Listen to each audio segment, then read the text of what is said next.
Hey, good. Wow. Hello. How's everybody doing? As ever, my name is Shane. I'm a little tongue-tied tonight, but that's Shane is Games. That's the important thing there. Let's stick with that. I play the obscure, the unusual, and nostalgic, and today we are playing Shadowrun Hong Kong for the PC. This is what we were first time playing it, so if you want to see how we got to where we are tonight, or check out some of the other games I've played in the past, which are also obscure, unusual, and nostalgic, feel free to check out my YouTube channel. But for tonight, let's just get past all this and get into the game, shall we?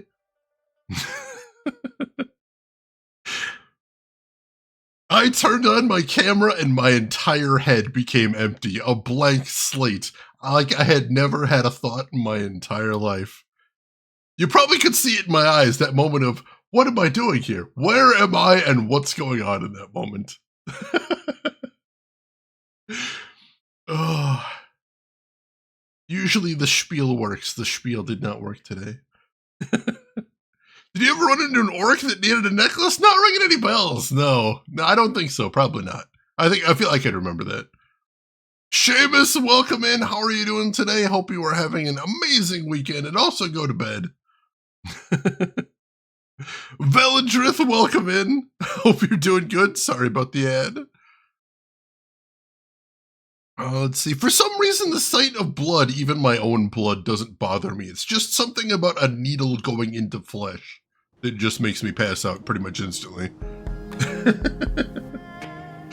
The control center frantically mashing purge all thoughts on your brain.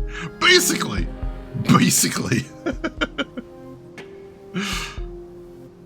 Alright, so we just finished a side quest last time, so we need to go ahead and check in with everybody around the area, and then we'll head out.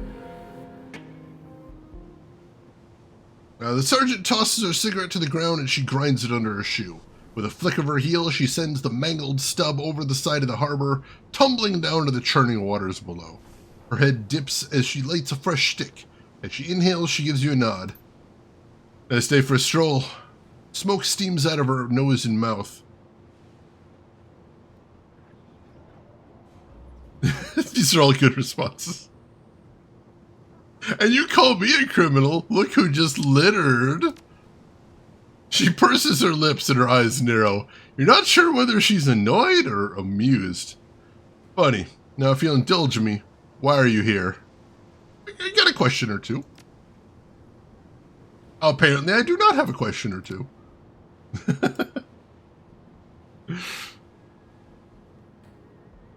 Let's see. Oh, geez. That is a bad one, Seamus. I'm sorry about that.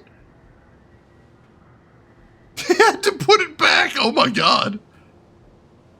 That's especially wild.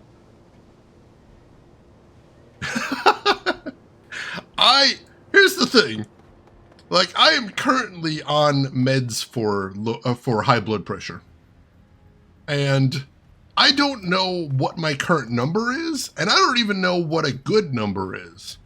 All I know is that if I go to the doctor's office and they take my blood pressure, I can tell immediately if my blood pressure is bad, because the nurse's eyes will bug out of her head and she'll go, that can't be right. I'm going to take your blood pressure a second time. That's literally all I know. That's the only thing I know, and that happens with alarming frequency. I know one nurse said she took my blood pressure the first time. She tapped on the little needle thing, and then she said, "Huh? Well, if that was right, we'd be throwing you in the back of an ambulance right now." I'm like, I bet it's close. Oh, jeez. Same with you, AM Flex. Oh, God, it's a little frightening. It is. His blood cannot be held in by mortals. I'm like one of those characters from those samurai movies where if I get like a cut on my arm that bleeds, it just sprays out 5 feet in the air.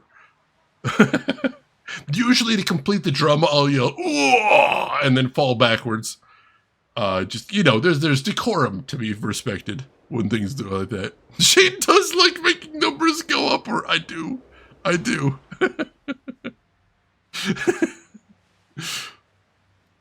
Nurse took your blood pressure 4 times because she didn't believe it. I've gotten that sometimes. The worst was I had a nurse take my blood pressure 3 times, and then she looks me in the eye and says, maybe I don't know how to do this. And then she just walked out and got another nurse to do it. And that other nurse had to do it twice just to make sure on her end. I've never forgotten that because that's a hell of a line. Exactly, Valandreth, that's all it takes. Ivana Witch, how are you doing today? How have you been? Hope you're doing good. Right, none of the guards have like new phrases to say to me, but there's no actual conversation there. That's very weird. I'm doing good, Ivana Witch. Thank you for asking. Alright, let's check in with the crew, see if they've got anything new to say after our last mission. Start with a reactor. My blood pressure is too high. It is definitely too high. I don't think I've ever had the experience of it being too low. Because I think in most situations where it would be low, I'm just usually running so high, it just kind of normalizes things. Which is handy. Reactor's machine shop is oddly silent. The great fabricator arms that hang from the ceiling stand motionless. Koshé scuttles towards you, acknowledging your presence with a tap of its foreleg. Reactor nods and beckons towards you. Well, my friend, it would seem we've come to the end of the road. We know where we need to go, to the ridiculously named Tiger's Den, to find the evidence that our senior inspectors need so badly. There are no other jobs to distract us. Excuse me. We may as well gear up for the task and get it over with. Yeah, that's the plan. We're heading to the Tiger's Den next. Very good. I'll pack my things. Is there anything you'd like to discuss before we go? If so, speak your mind. I'm always happy to talk. So what did you think of that last run? Fascinating job, and one that I was happy to take part in. The experiments that Shawase were conducting in that lab were all quite intriguing, from the work that they were doing on SARS-3 to the sleeper agents they were creating via the Silver Dream Project. It was all good science, ethical concerns notwithstanding. I am thankful that you allowed Janet Sang to live. It would have been within your rights to kill her, of course. She obstructed us at every turn, and we have put others to the sword for much less. All that being said, she remains a brilliant scientist and a contributor to the advancement of human knowledge.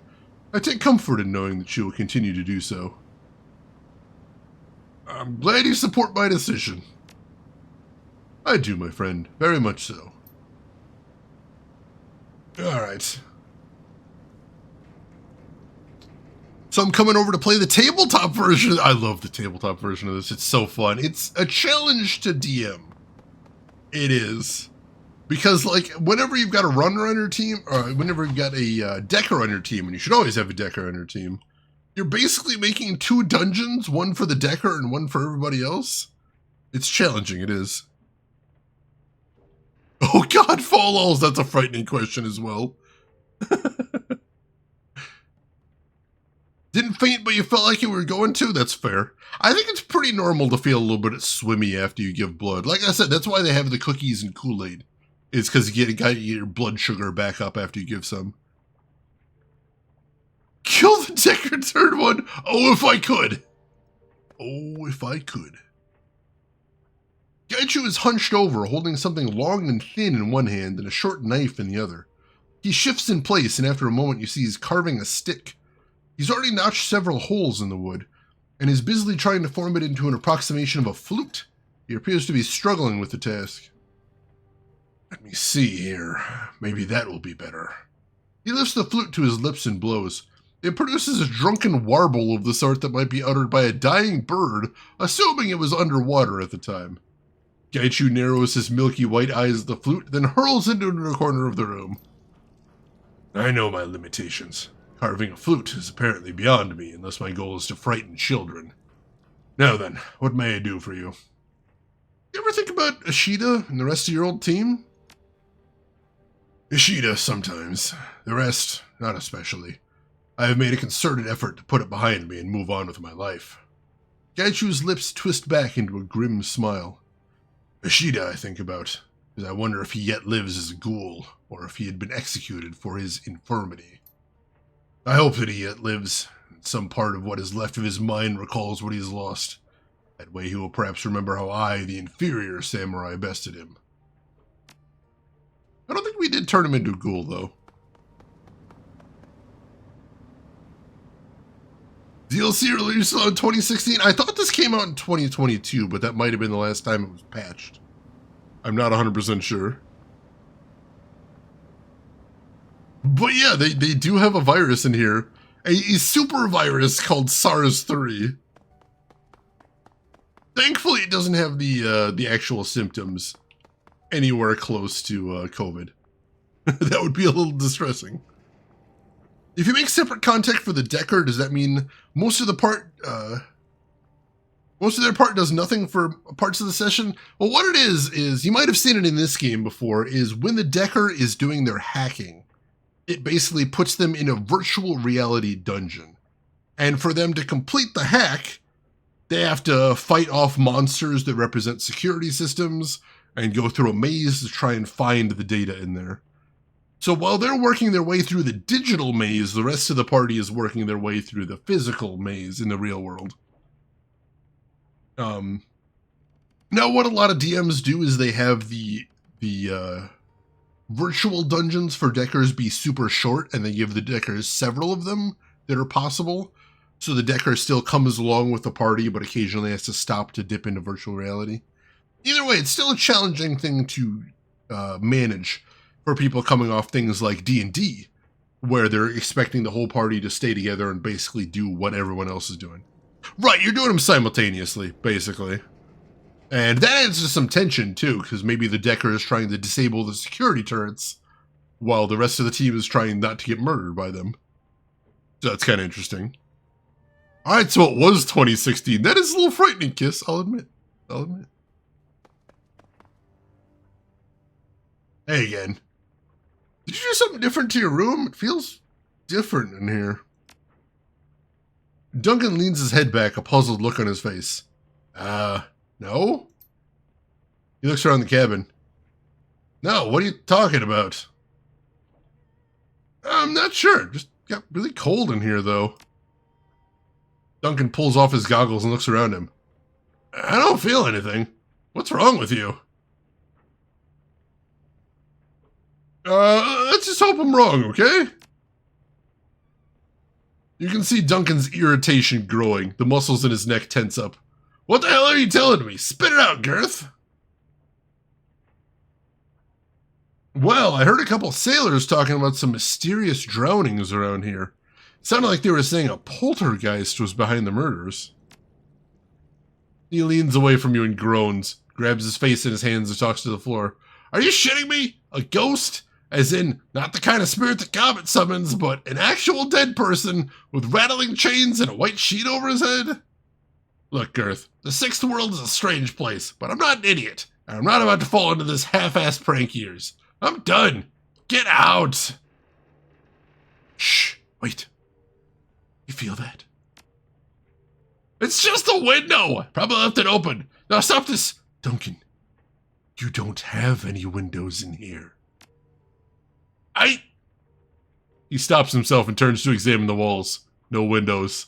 You watch him run his tongue nervously across his bottom teeth. This is bullshit. There's no such thing as, it's right behind you!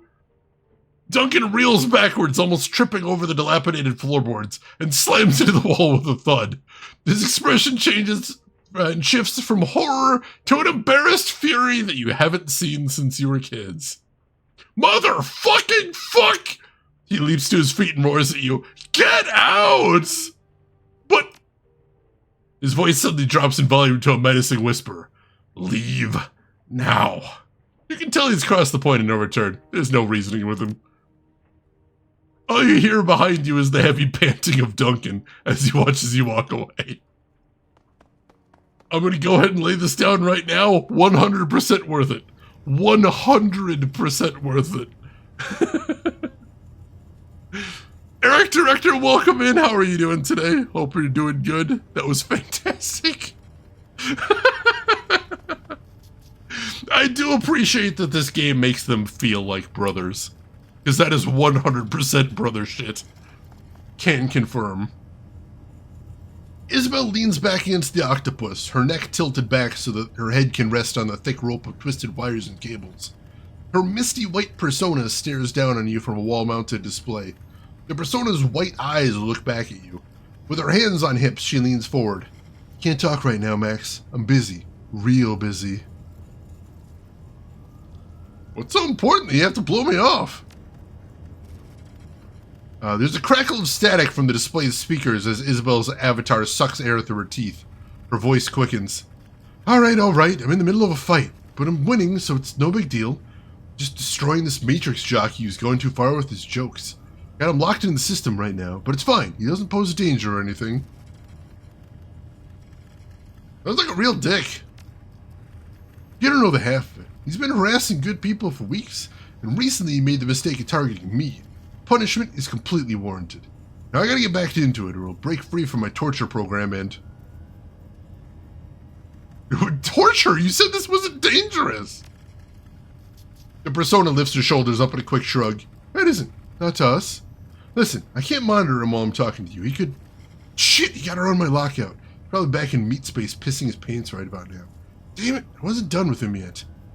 She clicks her tongue in disappointment, and her head dips dejectedly. Her persona begins to fade from the screen. Isabel's body twitches, and her eyes flutter. She slowly raises her head and pushes herself up to the floor. A sideways frown greets you before her words catch up. Next time I'll lock my door. Well, now that you have my undivided attention, what is it you so desperately need to want to talk about? You seem like you keep yourself busy. You ever get bored? She pursed her lips. Only when I talk to you. Rude! She smiles wickedly. Can't blame you for that one. You walked right into it. I mean, maybe. Her smile drops and she's all business again. To answer your question, no. And I find it a wonder that anyone can manage to find themselves bored in this city, ever. It takes a special kind of creativeness to let yourself get bored here. The only circumstances I've found tiresome are when someone dulls talking, or if I'm stuck on a job with the wrong people, green runners. They'll wait in a haystack for 5 hours before we strike kind of idiots, who always die a couple runs into the game. She shudders at the thought. 5 horrible, itchy hours laying in that haystack. I don't want to think about it anymore. You need anything else? Ooh, a horror con. That sounds pretty exciting. I like that one. Gimma Gumma, welcome in. Did I miss Joe's newest crew disaster? Isabel was torturing a internet troll, which is pretty hilarious. Also, we pranked the shit out of Duncan, which was amazing. Isabel has big call an ambulance, but not for me energy. She really does. So you got any plans for after we finish off Crate? Definitely. She rests a loving hand on one of her terminal's many external hard drives.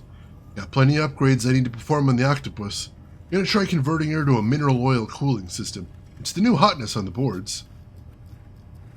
Mineral oil? How does that even work?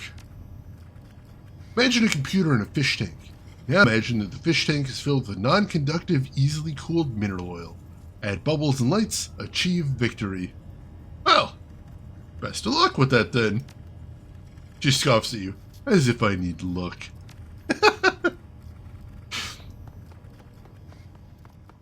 I don't think we've checked Shadowlands yet. We'll have to do that before we leave. Well, I guess this is it, huh? We've done everything else that the people around here had for us. The Icon Tower run, the King in the Undersea Lab. Nothing left to do but hit that police station and get the evidence that the task force needs to take the crate down. It looks that way. Good, because I want to see that woman suffer. She had her people put a bullet through Nightjar's head. And gunshots, I guess, but nobody cares about him. Nightjar, though. He's been waiting too long for justice already. Now that we've exhausted our other options, maybe we can go on and get it for him. That's the plan, Gobbet. She nods slowly. I'm going to hold you to that. Now, tell me what you're doing here. How are your rats doing? He shrugs. Madness and folly are fine. Give them food and a place to hide, they can adapt to pretty much anything. They're kind of inspirational that way, you know? Give me something to look up to.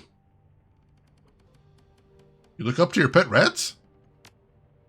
She nods slowly. They're positive role models, yes. You do remember who my totem is, right? I mean, seriously. Fair enough. Consider the subject dropped. Good. I love madness and folly, so lay off. She strokes Folly's coat. The rodent chirps happily and immediately sinks its teeth into her finger. They still have some behavior problems, sometimes, but her sentence devolves into a series of yelps and grunts as she tries to wrestle the animal's jaws open. You, want some help with that? No, I'll be fine. Besides, you'll hurt her. She flicks Folly on the nose with a fingernail, and the rat finally releases her finger. Gobbet whips her hand to her mouth and sucks on the wound. Ugh, see? It all worked out in the end. If that's your takeaway, who might argue?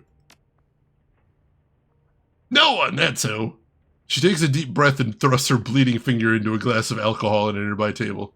Now kindly steer this conversation off my furry darlings and onto something else. Distract me so that I don't catch Folly and wring her traitorous little neck. I'm gonna get out of here. There's no more information about the noodle machine, though. Add bubbles and light achieve victory. Honestly, Gamagumo, the Shadowlands stuff has been some of my favorite content. Hey, Broken Crow, I'm on the TV. Hello, from television. How are you doing today, Broken Crow? Hope everything's going good with you. Your partner recognized my voice. I'm touched. I know I do have a pretty unique voice, but still, that's badass.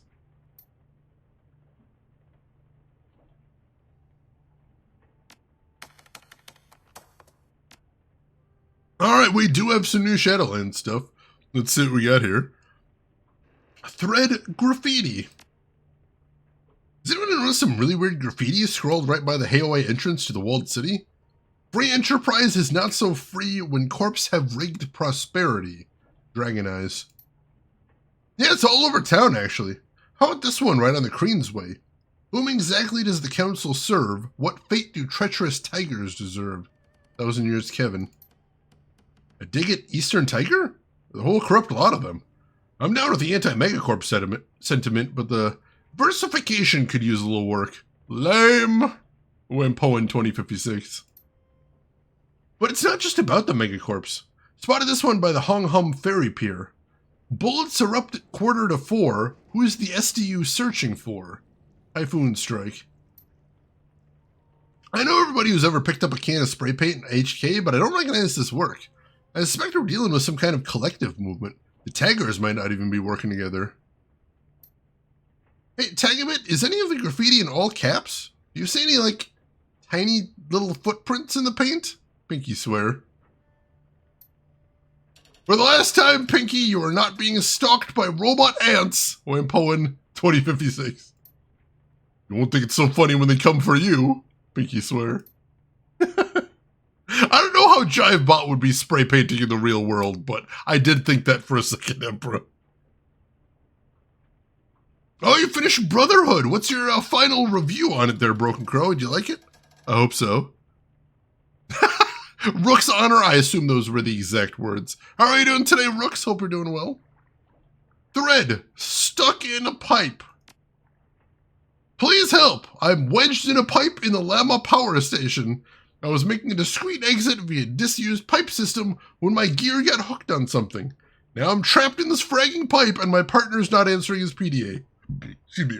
We'll split the pay if you get me out and help me complete this job. Sticky Wicket 36. Hey Shins and Joe, you listening? This could be the milk run you were waiting on. Just retrieving this guy from the exit? Piece of cake, considering the main job's already done. Georgie Corgi. Oh no. Slow down, GC. Can we hear a little bit more about your, situation, Sticky Wicket? Hey, Shins and Joe, I'm relieved you saw this. Sending you the blueprints now, plus my coordinates. I owe you big time. Considering how much trouble you get yourself into, you tend to say that a lot. Okay, got your files in. Sticky, are you underwater? Yeah, it could be. You should probably bring a scuba gear and some kind of laser cutting device. Oh no, Sticky. You do understand what happens if we cut into an underwater pipe while you're in it, right? Okay, we're not doing it Sticky's way, but we can come up with another plan, right? Are we helping Sticky? Yeah? Georgie Corgi. Georgie, my friend, this is the very definition of not a milk run. Shinzen Joe. Sticky wickets is related to cricket. That makes sense. Although I never actually thought about that before. That's interesting.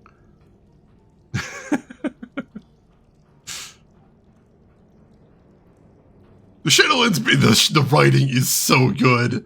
Everything involving Shinjin Joe is the best thing. I freaking love it. Thread, more push pins. I'm actually very curious about this too. You guys, I've got the caffeine shivers real bad, so I braved going outside. I shouldn't have, pinky swear. Do tell, Phoenix Ascending. It isn't. I came back to this. You should consider your actions before you act. Enjoy your calf, J. Pinky swear. Just as weird as the previous message you got. 5 syllables, 7 syllables, another 5 counting the J. I think you're being menaced by haiku, Pinky. Phoenix Ascending. Didn't Jivebot speak in haikus? You know, the poetry program that fused with all those rogue ESPs and started speaking in all caps? Were the pushpins themselves in caps, Pinky? Hackathon. Here we go! We have a mention of Jivebot. This is everything I dreamed of. Yeah, the pushpins were all caps. Rogue ESPs, you said? Are they dangerous? Pinky swear. Before you flip out, think about it, people. How is a virtual entity going to write poems in meat space? And why would it aim them at Pinky? She's never hurt anybody. Phoenix Ascending. Well, that run I was telling you about in the lab? See? They were working on these tiny robots that could work together to move heavy objects. Basically, robot ants. Anyway, I might have let them go. You know, on accident. Pinky swear. Just to get this straight, you're afraid that a runaway poetry software is forcing a bunch of robot ants to leave you threatening messages written in thumbtacks. Phoenix Ascending. Pushpins. They were pushpins. Pinky swear.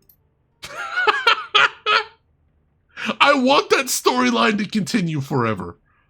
I don't even care about the police constable. Can we just keep following the many adventures of Jivebot? Because that thread's so good.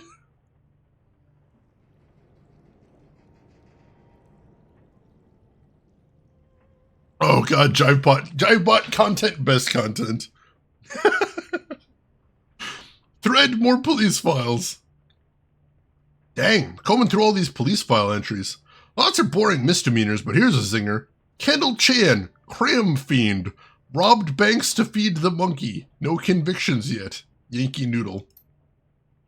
It all sounds about right, except for the fact that I don't have a problem with Cram, man. I can barely remember the last time I used Funk Mastermind. Yeah, right, Funk, but check this out. Assassin Lee Wong gave the pigs his client list, raiding Johnson soon. Ooh, I wouldn't like that spread all over the Matrix about me, sure or not. Shandytown. Oh no. I think Yankee Noodle jacked out post-haste. You don't think somebody's in deep shih tzu? Going to the dogs, Georgie Corgi. Oops. Jivebot has transcended the Matrix. Jivebot lives in meat space now. Oh my god. So good. Georgie Corgi with the dog puns. I like that he has a gimmick. I appreciate that he has a gimmick. I respect that he has a gimmick. Alright, so we're just about ready to go. I am going to save before we head out. And I want to check one other thing, too. I want to see if it's worth giving Isabel a better pistol before we head over there. So what does she got right now? A customized silver gun. So it's damage 14, range medium. So I really like that it causes bleeding, but honestly, if we could do more straight damage, that might be nice. Let's see if we can do better than 14 damage with a pistol, with what money we've got right now. Gremlin Brain wants to know if saving and reloading the game will get more BBS, but I'll probably have to play this myself to find out. The BBS stuff is so good. You're going to love it, Turtark. Wait, can we hire runners? If so, do any of them look like a bunch of robot ants in a trench coat? I will find out. Hey, Max, I got that news about my friend of mine. You know, the one who was under the weather. He gives you a wolfish grin. He's been stabilized thanks to you. Looks like he's going to pull through. I'm glad to hear it. You should be. I haven't forgotten about our deal. He kicks one of the Duraplast crates with the side of his foot. You want something from my special stock? You just say the word. I'll get you all set up. Let's see this special stock. Ooh, we got a bunch of SmartLink guns in here. Nice shotgun right there.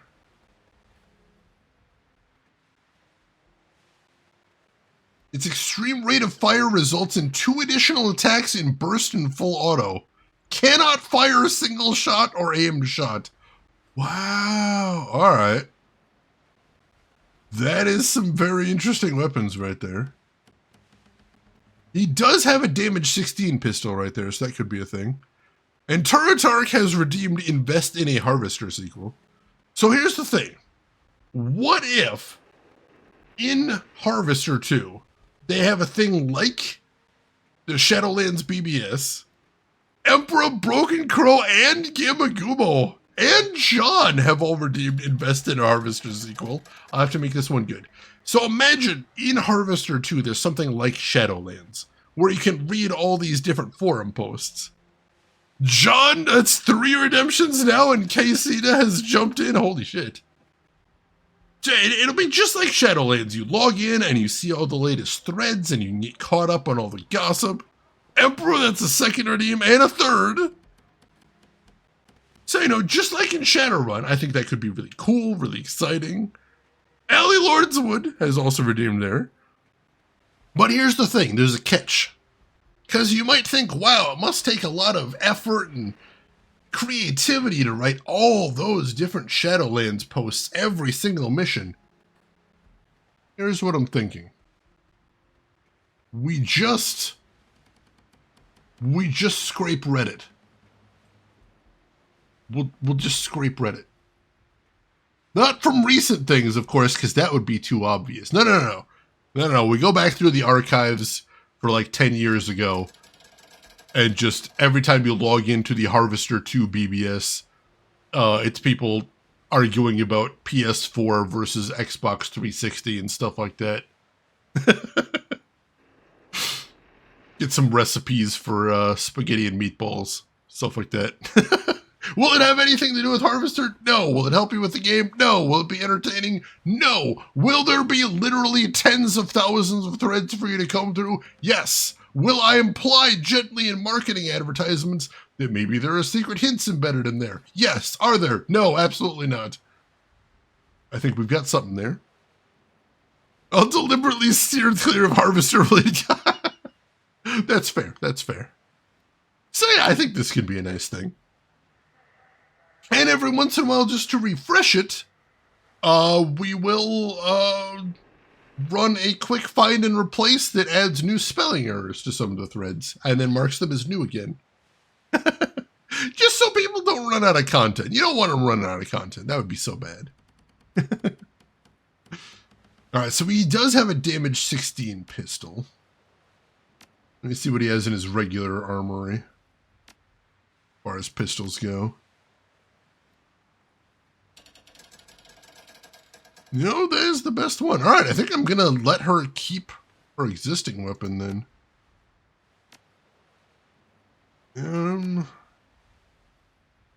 I don't think we actually need any weapons either.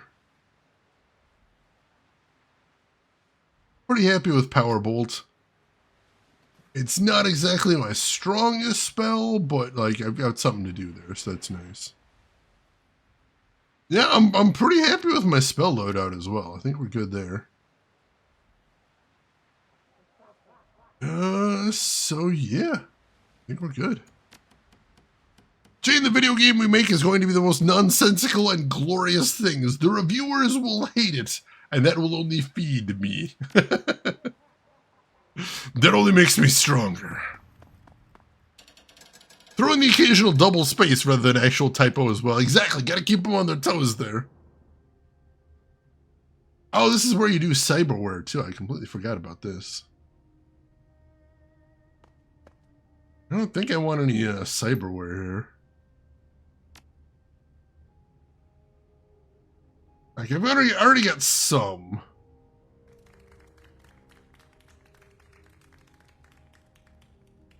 And so, no, unless it has like a 0 hit to essence, I probably don't want it.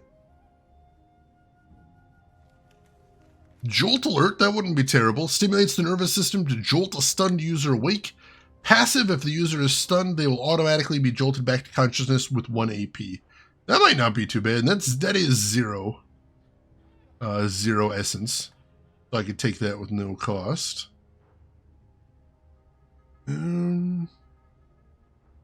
Like this, I believe this might be our last run, so we gotta spend that cash.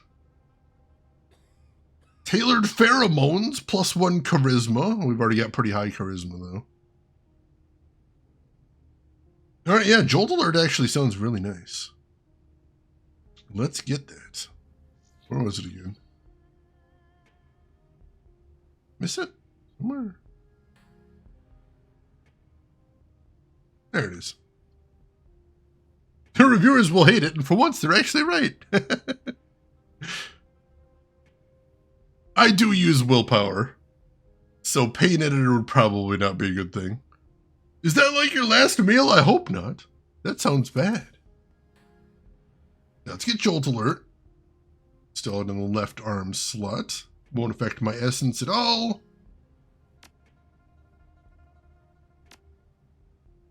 There we go. So now my character will get jolted back awake immediately if he gets stunned. That's pretty handy. Wait, was I misreading Pain Editor? Was it the other way around? I might have been misreading that. V6, welcome in. How are you doing today? I don't think I have a... Oh, +1 willpower. It was -1 something as well. That's why I skipped right over it.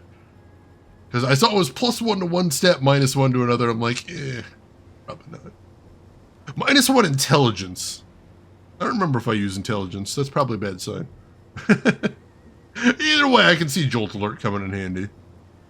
So I think that should be good.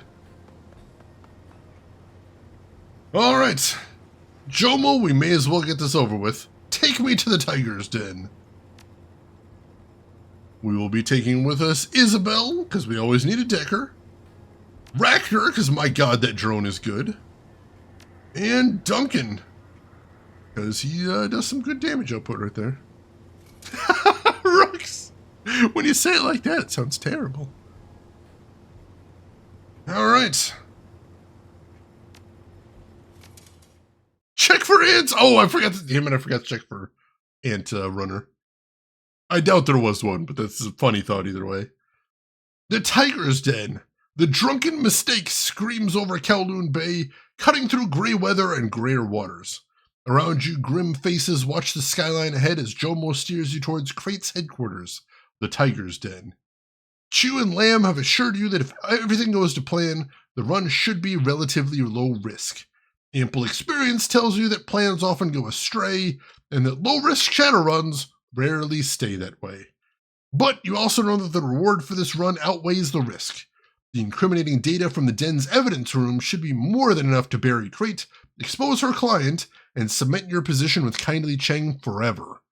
Jomo cuts the engines and the drunken mistake drifts towards the station's loading dock. It's go time. An old DOS game called Shadowlands. Interesting. Also, welcome in, Lost. How are you doing today? Should take a peek at archive.org, see if they have it on there. Alright, so I am loaded to the gills. I'm good there. We've got some spare med kits. I'm going to give everybody a spare med kit. Isabel, that one. Let's see, Ractor. Him, that one. Let's see. Duncan, we need to give him that gun we bought for him, right? Yeah, the Ares Alpha, I believe, is the one. Oh, shit. I don't know where we got this pistol, but that's amazing.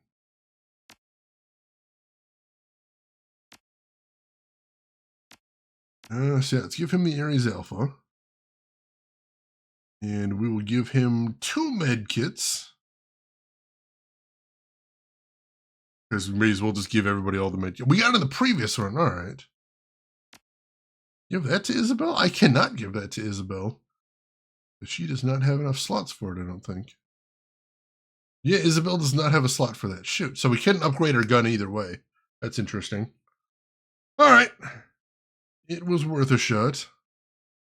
I didn't realize she had a prox grenade either. That's interesting. I have to keep that in mind. All right. I think we are good then. Now that I think about it, my character technically uses a pistol. I don't think I've ever actually fired it, just because I'm always using magic. But I suppose it couldn't hurt to give him. So somebody has an amazing gun. Required range combat 7, alright, so my character can't even use it. Oh geez, stay safe, Lost. Stay safe.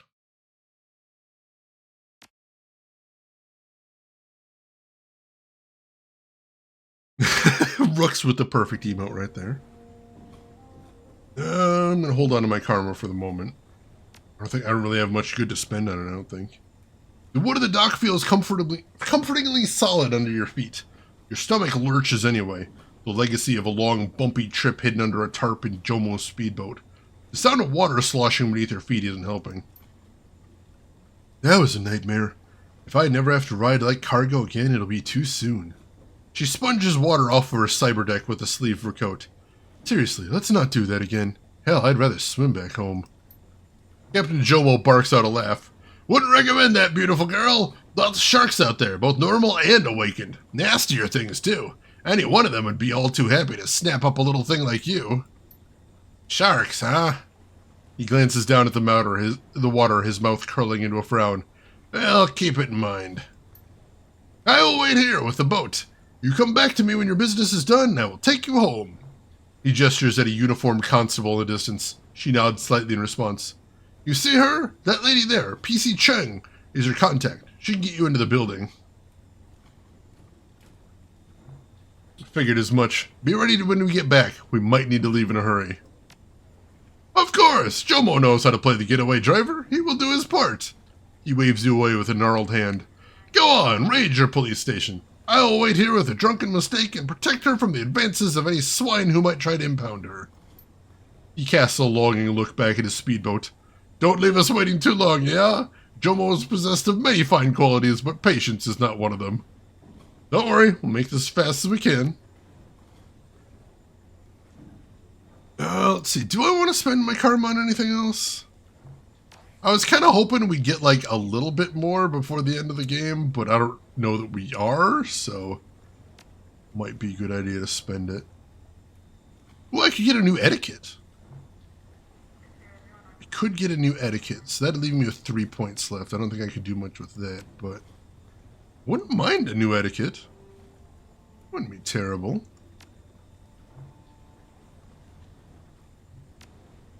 Yeah, I really don't have much else to spend it on, but aside from that... Yeah, let's get a new etiquette, I suppose.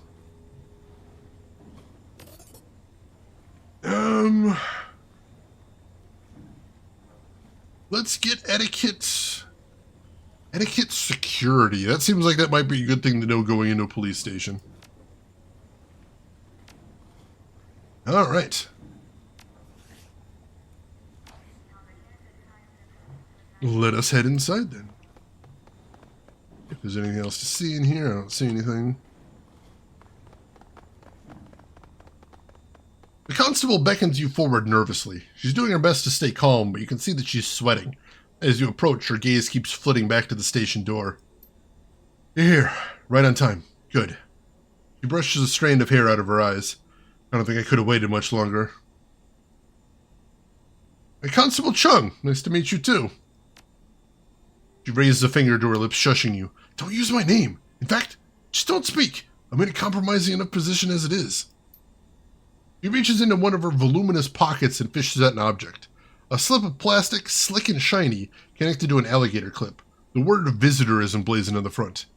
Take this. You're gonna need it. Uh-huh. And this'll get me past security, I take it. Should. The integrated electronics will mark you as a friendly to the station's security system. If you tried to enter the Tiger's Den without one of these clipped to you, automated systems would sound a general alarm. Every cop in the building would converge on your location. They only issue these things at the front gate and only after a thorough security check. Anyone who sees you will assume that you're supposed to be here. As long as you don't do anything to arouse suspicion, you should be fine. And this badge of yours, this badge of yours, it'll get us up to the second floor? Afraid not. I was able to get you the badges, but I don't work the security desk, and that's where you need to get access to the elevator. I'll tell you what, though. The desk sergeant on duty, Sheng, is a friend. Tell him that I need to meet with Mia and admin to go over some paperwork, and he'll upgrade your badge's clearance rating. I've seen him do it 100 times. Any more advice before we do this? Not really. I think that's everything. There aren't many constables in the building, just enough to keep the place running, make sure that the interrogation subjects don't escape. Should be pretty dead in there. What about automated security? Drones, turrets, that sort of thing? No drones, you got nothing to worry about there. She pauses a moment, considering. There are some turrets in the training room upstairs near the evidence room, but they're loaded with low-velocity rounds. They're strictly non-lethal. And besides, you shouldn't need to go anywhere near those rooms anyway. On the off chance that your cover gets blown early, you might have to shoot your way to the evidence room. I don't much like the thought of that, but I know that it might happen. I'm going to steer clear of the station until you and your pirate friend have cleared out. If you do wind up going loud, I don't want to catch a bullet. You know, you could help me out in there instead. You got a gun, you know the station. No way. I agreed to help this task force, but I'm not going to put myself in a combat situation with the SDU. She taps the code into the PDA on her wrist, and you hear a buzzing sound. The door pops open. That, right there, was the extent of my contribution. The door is open for you, and if you get caught, we never met. Well, last question. Why are you doing this? Cratener people? They're doing us fucked. Everybody in the station knows it, but nobody wants to make waves. When Chiyo approached me, I saw my chance to do something, to be a good guy for a change. I figured that I owed it to myself to try. She pauses, her eyes flitting away. I know, totally cornball, right? Like some cliche out of an old movie. But, said I'm doing it anyway. Go ahead and take that for what you will. Now go on, do your job. Get Lam and Chiyo what they need to bring this place down. Alright, let's do this. Rook's Honor. We did do that before in the council. That did feel very familiar. Alright, we're gonna keep some active saves in here. Because this is the big one. Alright. Evidence bags. Or evidence Nguyen. 17 Nguyen.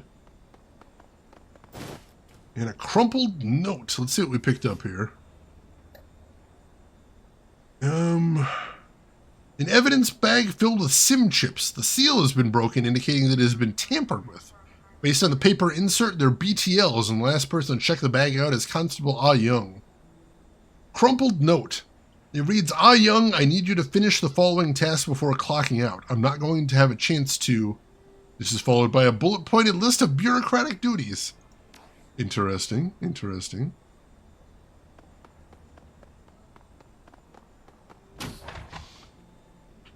All right.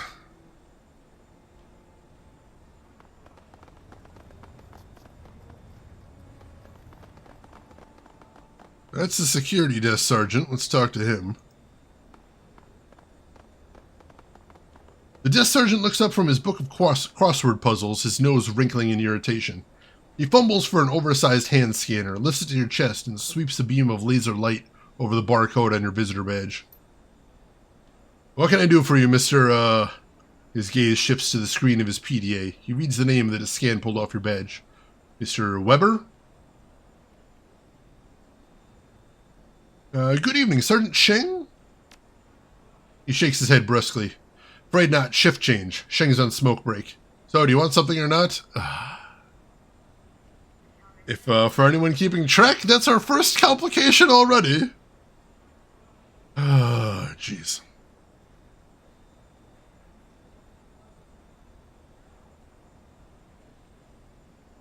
So the question is, do we try this anyway? Do we try this anyway, or do we back out? Let's try this. We are saved very recently if things go terribly wrong. I'm supposed to head up to the second floor. Can you get me elevator access, please? His eyes narrow. And, who was it that was supposed to meet you up there?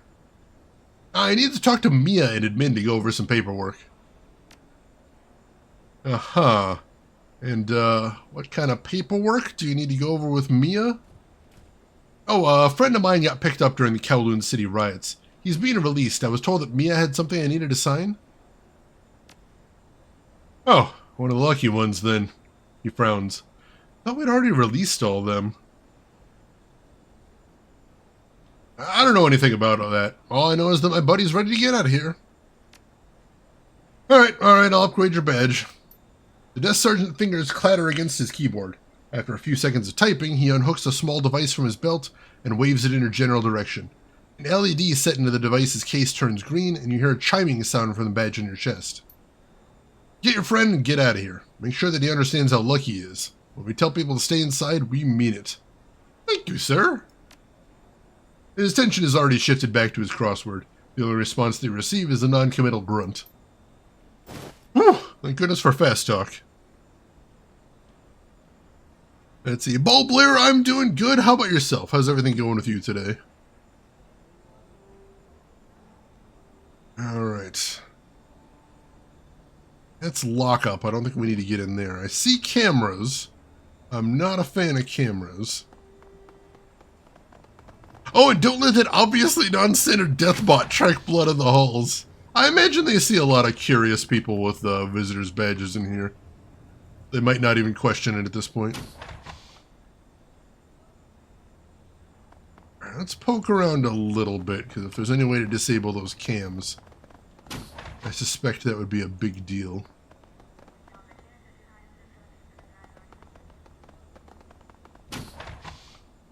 It only takes you a moment to size up what's happening in this room. A bound suspect, handcuffed to a chair, doubled over and leaning forward.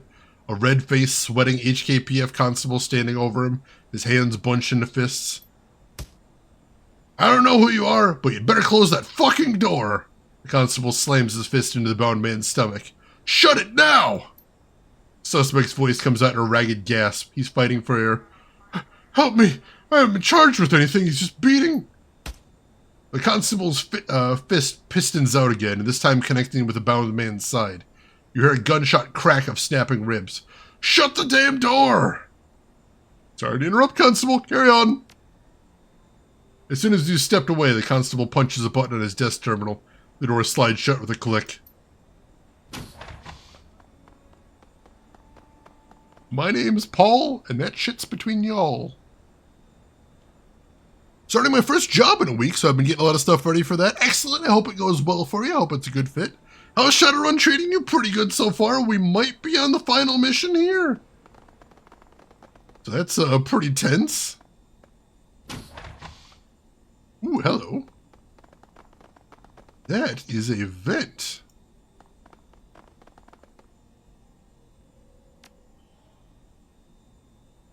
Alright, let's send Koshe in there, see what he can see.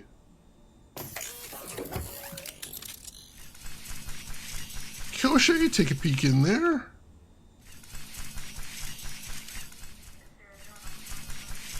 Ooh, it's a long one.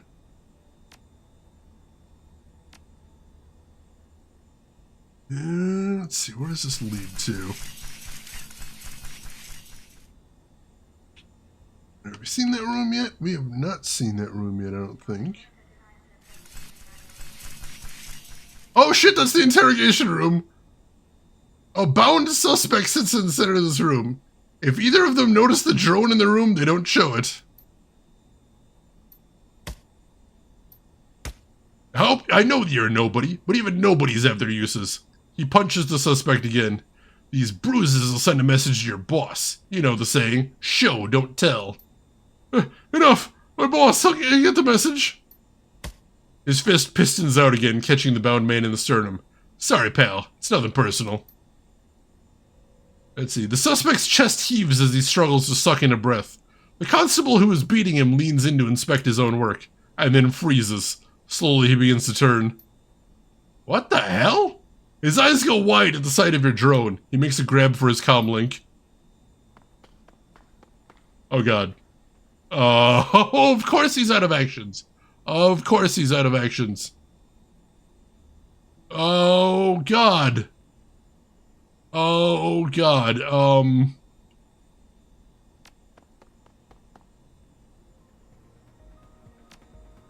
I don't know if he's actually called for help yet. So,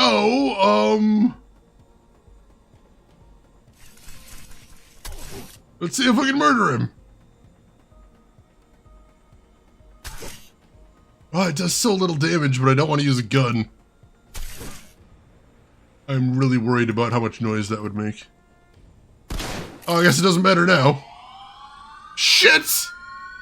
The constable dives for cover, reaching for his weapon with one hand and triggering his comm link with the other. I had hostiles in interrogation! Shit, well, noise is not a problem now. So...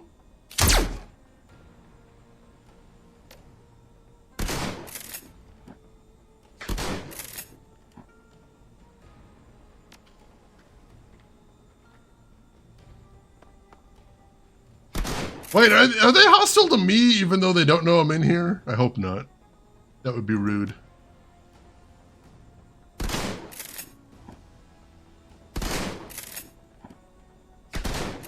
Damn it!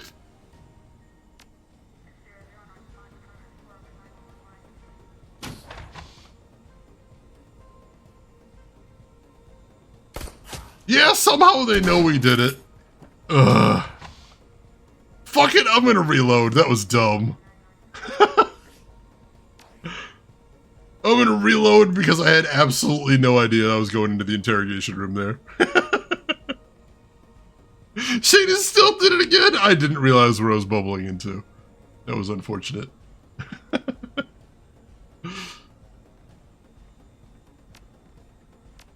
Oops.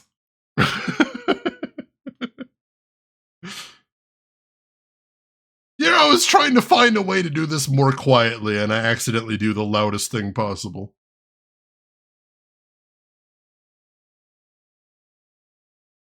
Game crash, what a shame. Oops! Who could have foreseen that coming?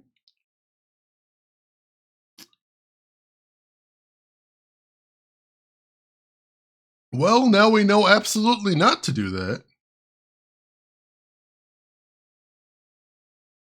My highly trained Shadowrun senses tell me that this leads to the interrogation room. Better leave it alone. I mean, there was something on the table in there, but probably not worth alerting the entire police station over. Also, I could have killed that guy a lot faster if I'd used Koshei's guns, but I feel like that probably would have set off the whole station. So that seemed like the worst option out of everything. Alright, so we'll go over to the desk sergeant. I will just repeat everything that I did before.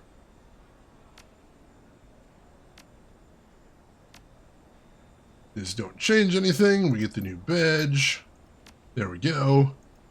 And now we're basically back to where we were before. That's what you get for not speccing into killing legs. That is a valid thing you can get into in here. I just did not. Ooh, I didn't notice there was something on this shelf before either. The shelf sags under the weight of the assorted papers, folders, and trinkets that have been stacked on top of it. You set about rummaging through the shelf's contents, lifting mountains of paperwork, flipping through file folders, repositioning awards and plastic collectibles. Tucked away in one of the folders, you find an old cred stick. Looks well worn. The thing has seen a lot of use. Let's walk away. I'm really worried about somebody coming in here. Oh boy, 71 million. Beautiful. HKPF data analyst. Wonder if this is where they control the cameras from. Again, I'm trying really hard not to start into trouble here. I wonder if you could time it so you have enough AP to get in there, pick up stuff, and then go out through the vent. I think if I did, he would still call in the emergency. And as you saw, once he called in an emergency in the interrogation room, they somehow knew we were behind it. So it probably wouldn't have mattered, I don't think.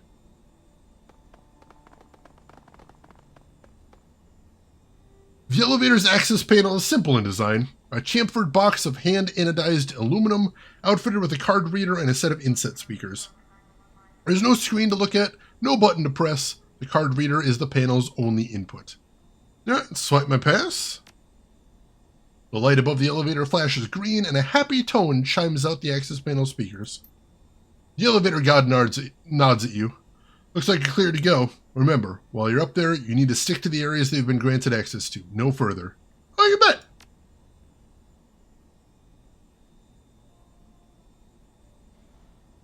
I suspect up here is where we end up going loud. Like, there's no way we get out of this quiet. Stepping into the hallway of the administrative level is like walking into an entirely different environment. It's much cooler in here, and the burnt soy calf odor of the recycled air down below is nowhere to be found. The elevator door is slid shut soundlessly behind you. A moment later, you hear the click of maglocks spinning shut. So far, so good, my friend. We've made it into Crate's level without sounding any alarms. I suspect they'll be blaring soon enough, though. Now that we're in the belly of Crate's conspiracy, violence is surely imminent. Let's hope it doesn't come to that. Lead on, Girth. I'll be right behind you. Okay, that door's locked right there. Looks like most of the doors are locked, actually. Well, that makes it simpler as far as figuring out where to go, I guess. Yeah, every door I can see is locked. So the only way we have to go is in here. A burly constable glances up from his terminal with a start, a look of bewilderment on his face. The surprise quickly turns to annoyance and his lips crease in a deep frown. He clears his throat and his colleagues lower their hands to their weapons. Oh shit! You shouldn't be up here. This area is off limits to non-HKPF personnel. The desk sergeant downstairs gave me elevator access. Go ahead and check my visitor badge. He stares at your badge, scowling. Finally acquiesces with a nod. Alright, everything seems to be in order. Damn right. The constable jerks his thumb back over his shoulder. As soon as I open the door for you, you'll want to proceed through there. Whoever you're looking for, you're going to find him down that hallway. If you hit evidence lockup, you've gone too far. Don't go anywhere you haven't been cleared to, and don't make me regret not sending a constable to escort you. I won't. Thank you for your help.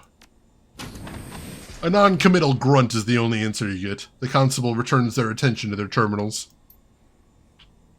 Alright. So far, so good. Yeah, that always ends in a big climactic showdown, so you know it's gotta get messy sooner or later. Regrets! He'll have a few. Alright, this, I believe, is evidence lockup, or it certainly looks like it. Let's see what we got in here. I see a med kit, but nobody has any empty slots at the moment. I'm not going to mess around with that. A bunch of stuff inside there, but I don't think I'll be able to get in. Check out the panel over here. The panel controls the door to the evidence room. It's a simple thing, little more than a featureless box with a red-green LED and a rocker switch. Alright, let's unlock the door. You flip the rocker switch and the LED glows green. The door unlatches itself and slowly rolls open. This is it, I guess. Moment of truth. Let's get in there, find the evidence, and get the hell out of here. I heard that. All we gotta do is get this evidence and leave. That's it.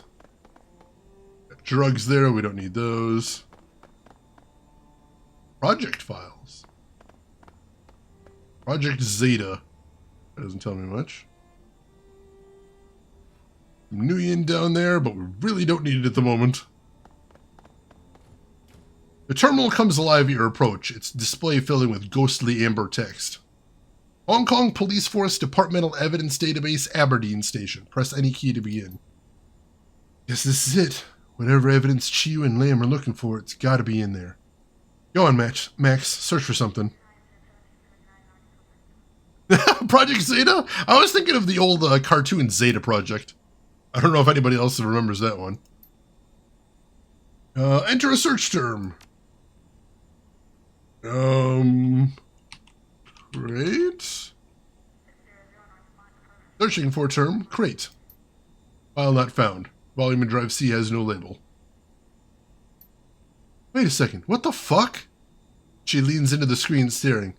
It's blank. There's nothing on this terminal. No files, no evidence, nothing.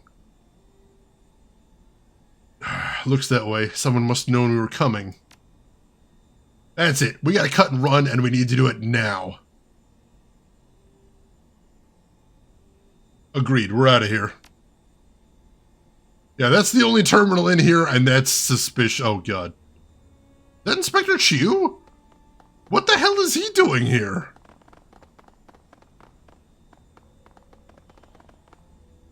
Chiu recoils in surprise at the sight of you.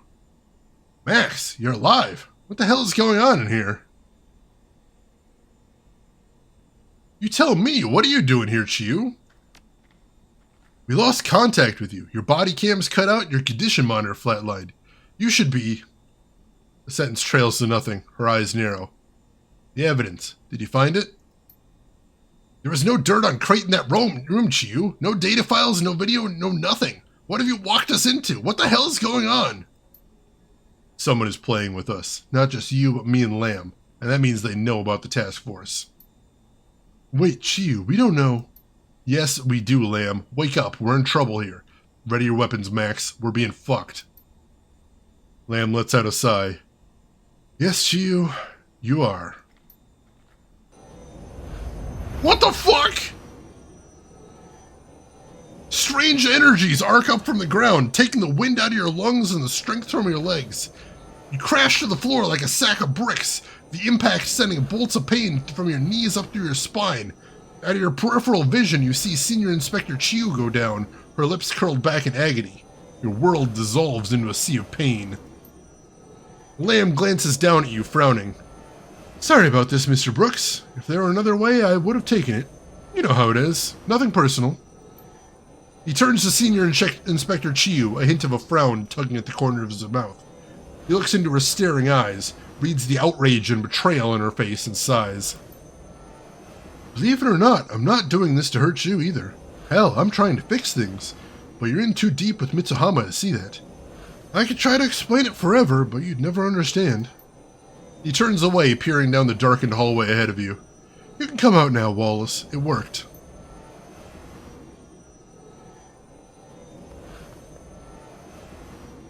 A group of mages, cowled and armored, step forward from the shadows. Each is decked out in the colors and regalia of the Special Duties Unit. The man in the center of the pack pulls back his hood, revealing a familiar pockmarked face. The face of the mage who interrogated you back when all of this began. Of course it worked. It was my plan. He sneers down at Chiu. And there she is, the company woman herself. Got anything to say for yourself, Chiu? Any more edicts from Mitsuhama to deliver? The scintillating energy that wraps around Chiu's body tightens and intensifies, holding her fast. She doesn't make a sound. His lips curl into a smug grin. Didn't think so. Lam frowns at the mage. Quit gloating, Ku. I brought her here because she's a threat to what we're trying to accomplish, but she's still worthy of respect. Crate fill you in on what happens next? He rolls his eyes. Of course you did. We strip everything that Mitsuhama and the Executive Council's task force know about the operation from Chiyu's mind via magical interrogation. Then she suffers an accident. He nods his head at you, and your pet Shadowrunner takes the fall for it. Okay, that sounds about right. Kraid also said that... The pockmarked mage butts in, cutting him off. Remember who you're talking to, golden boy. I recruited you into this organization. I don't need instructions from you. I'm gonna reach for my weapon. You struggle to draw your weapon, willing your body to respond. Your muscles refuse to cooperate. The crackling red glow from the floor flares up and intensifies, pulsating like a living thing. Ku jerks his head in your direction. Look, the poor fool's trying to move. We've ensnared your essence, asshole. You belong to us now. Don't try to fight it, Max. You'll only hurt yourself. We all know it has to happen here, but there's no reason why it can't be quick and painless. Just look at Fiona. She isn't struggling. She's accepted it. As Ku stares at Chiyu, the smile on his face slowly dies. A look of confusion replaces it. He takes a hesitant step forward, staring. What? Something going wrong? What is it? Your partner. I can't read her aura at all. The frown deepens. It's strange. It's like there's nothing there. He turns to look at her, blinking. What are you saying? How can she have no aura? You feel the heat welling around yourself before you can see the coalescing energy. It hits you like the exhaust from a blast furnace. And then, all at once, Chiyu begins to move, and the energy that ties you down evaporates.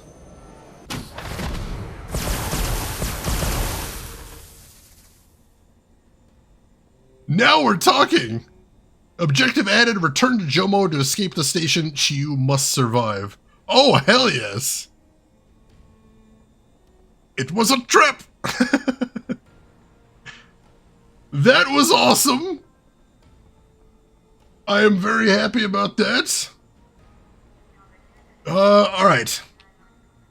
So we are going to do this carefully. We are going to fight our way there. We're not going to run past these guys. I have a feeling that would end badly. So Max, jump behind this box. And lightning bolt some dudes. Alright, that works, I guess. And... quite finish him off. Go.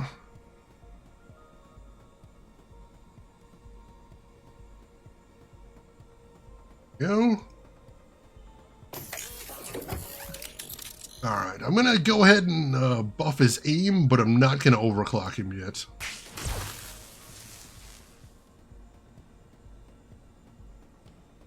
Now let's have him...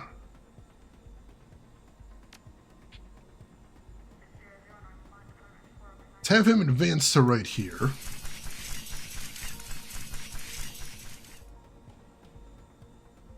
And laser this guy. Alright, so the only two remaining ones are asleep right now. That's awesome. So what does having no aura mean in the lore of this world? Is she a robot? I'm not sure. I figure we're going to find out before too long, but yeah, she had something planned, it would appear. Think we know who that mysterious second mage is? I think we do. I think we do. I'm not happy about it, but it is what it is. Let's see.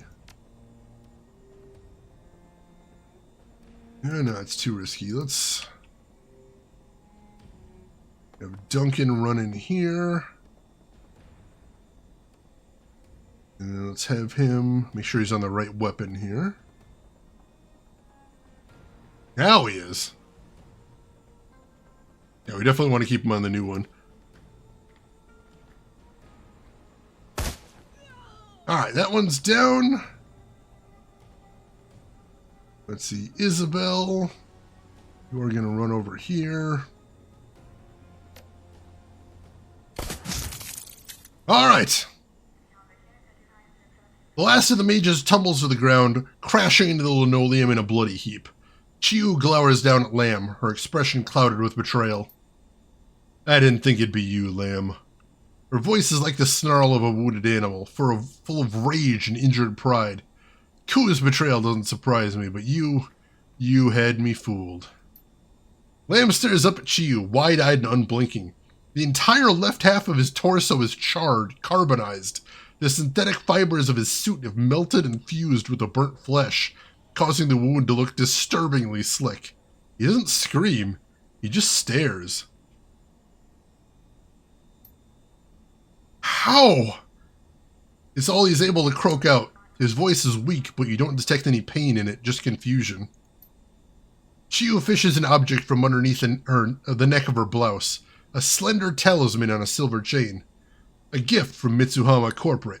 Provides my protection, but more importantly, it masks my aura. Keeps treacherous little fucks like you from learning what they're up against until it's too late. Let's see. Damn it, Chiyu, slow down and tell me what's going on. Lamb just tried to betray us. He's with Crate and her people on their employer's payroll, and he's only just begun to learn what a horrible mistake he's made. Lamb struggles to rise to his feet, but his body won't cooperate. Lightning-seared flesh cracks open with the movement, and he finally begins to scream. Oh, and it is too late for you, Lamb. There's no scenario where you get out of this room alive. She touches thumb and forefinger to her temple and closes her eyes. But before you die, I'm going to go digging your memories. You really should be unconscious for this, but we're running short on time. Let's see. You were the mage that I couldn't see. You tore up my mind while I was passed out. She growls out an answer without opening her eyes. Later, I'm busy. Lamb's screams intensify, growing in volume and pitch. Blood streams from his nostrils and begins beating his head against the ground. Chiyu closes the fingers of her left hand into a fist and the dying man's muscles seize. For a torturous second, his back arches up off the floor and he goes limp. She opens her eyes, takes a deep breath. Son of a bitch. If you learned anything useful, spit it out. We need to get moving. There's nothing in the evidence locker, just like you said, and Lamb knew there wouldn't be from the beginning. This mission was over before it started. He was on Crate's payroll, right? Maybe his PDA has some answers. Good thought. Grab it and we'll check it if we make it out of here. She tucks her pendant back behind her blouse. The chain that holds it glistens like quicksilver on her skin. Between the PDA and what I pulled from Lamb, we may find some answers after all. Let's see. You said you were busy earlier. You aren't anymore, so talk. You were my second interrogator, weren't you? Yeah. Look, Max, I had to scan you myself. I'm sorry that it hurt, but I couldn't trust the intel that Ku was feeding me. I did what I had to do. That's the truth. Take it or leave it. True enough, I suppose. I can't fault you for being thorough. Spoken like a professional. You get it. It's just a job, nothing personal. Now, we really need to pool our resources and work together to get out of here. It's the only way we're going to make it out alive. Deal. Let's get the hell out of here. She points to the door to the command center that you walked through on your way in. That way. Back the way we came. That's our way out. We need to find our way out of here and back to Captain Jomo, and we have to do it before the SDU corners us. Oh, God. Alright. We are going very, very loud, it would appear. You better hide this pendant. I heard you have a penchant for stealing them. Might be able to give Lamb the med kit? Let's see.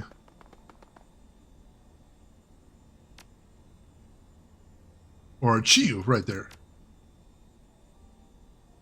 There we go. She didn't have a med kit to begin with, so now she does. Alright!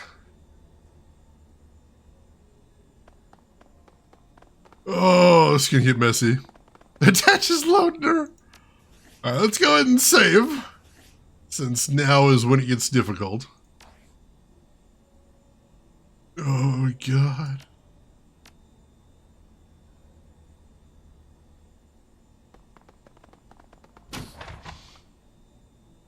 Alright.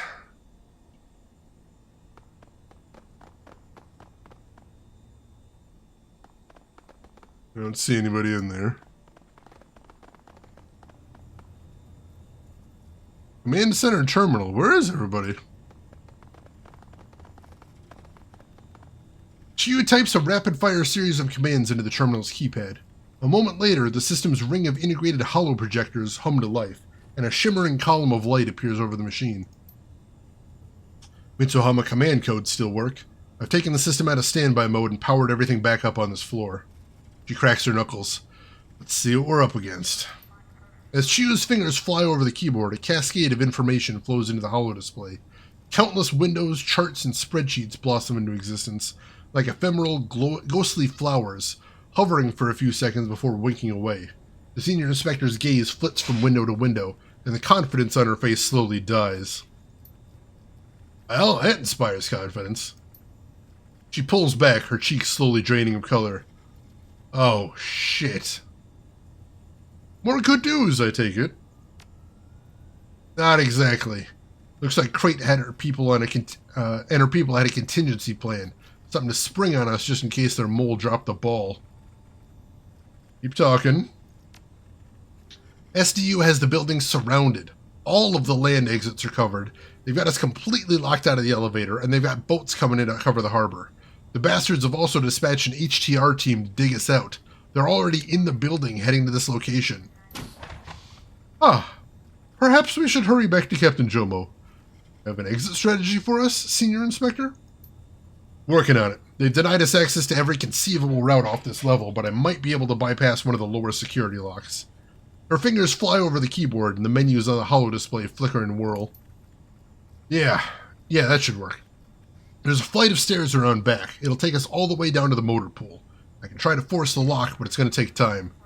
She slams her fist into the keyboard. Fuck! I've been booted from the system. Did he get us access to the stairs? No, I'll have to find the panel and do it manually. Listen, Max, I was able to unlock the main door to this command center, but it won't stay that way for long. On-site security initiated a protocol to seal us in here just before they booted me. We got a couple of minutes, maybe less, before the locks re-engage and we wind up trapped in here. And we're fish in a barrel. Right, we better clear out. I was able to open a matrix port in this terminal. There might be something in there that can help us. If you want to search the system, it might be worth the risk.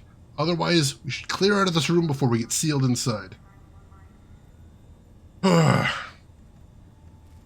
You're up. Hit their system while we hold down the fort here, but don't take too long. She begins unslinging her cyber deck from her shoulder. Don't worry about me, I'm on it. There are a couple of training rooms with powered down turrets on either side of the doorway, just beyond this room. Might be a decent place to make a stand, especially if you can get those guns up and running again. After we've handled whatever hostiles Crate throws at us, I'll crack the door and get the staircase open. We'll climb down to the motor pool, and from there, we can make our way back to Jomo on foot. Works for me, let's do this. You hear a loud crash down the hall, followed by the thunderous clamor of heavy footsteps. Armored troops approaching from her front and sides. Chiyu hooks her hands into a spellcasting posture. Get ready, Max. Here they come.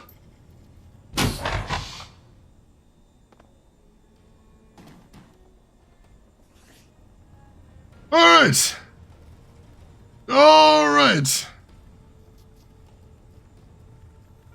Well, we'll leave Isabel to the decking. In the meantime, we need to get set up for some real bad shit. Unfortunately, I don't see any ley lines in this room, so I'm not going to be able to get crazy buffed, which would be lovely, but not going to happen. Alright, Duncan. Go ahead and run down to here. What does that leave him with? 2? Alright, he does not have line of sight on anybody but this guy. I don't think it's worth it. I am going to put him on Overwatch. Hey, Lost! Thank you so much for the 20 bits and the good luck. I'm going to need both of them, I suspect. Where is the point that... Oh, there's the jack-in point right there. Alright. I'll have Isabel get started on that last. Get everybody else into position first. Also, Inspector Lamb must survive, so we're going to have to keep her safe.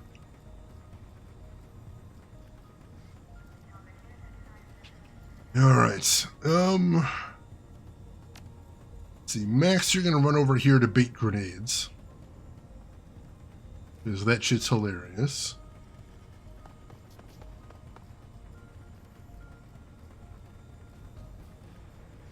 And I can strip armor from this clown, so let's do that.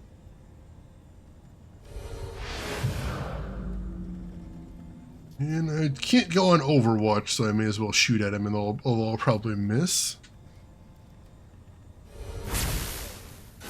Ah! Hit and crit, I'll take it. Alright, Raptor. We're gonna need Koshe for this one. Hey, machine! Welcome in, machine. How are you doing today? How was your stream? What were you playing? Tell me everything. I thought you were too legit to crit. I thought so too. We're learning all kinds of things about myself today, machine. Hope you are doing so good. Have some lurkers. I would be glad to have them, machine. Thank you very much for that. And good to see you. Dewey, welcome in. Hope you're doing good today. And Fado, good to see you as well. Hope everything is going good. For anybody that doesn't know me, my name is Shane. That's Shane is Games. I play the obscure, the unusual, and the nostalgic. Excuse me. And today, we are playing the Shadowrun Hong Kong DLC, which is fantastic so far. It only works for one round, so let's not mess around with that right now. Or do anyway, because I misclicked. Going solid tonight. Excellent, Fado. Glad to hear it. Like swimming in flaming garbage tonight. Oh no, I'm so sorry, machine. That sounds horrible. Oh, called into work. Well, I hope the paycheck is worthwhile, if nothing else. I'll keep my fingers crossed for you. Alright, let's roll Koshe up here. That leaves him with 2 AP still. Have him laser one of these dudes. Combat mage. Ah, missed. And then I'll set him to shotgun.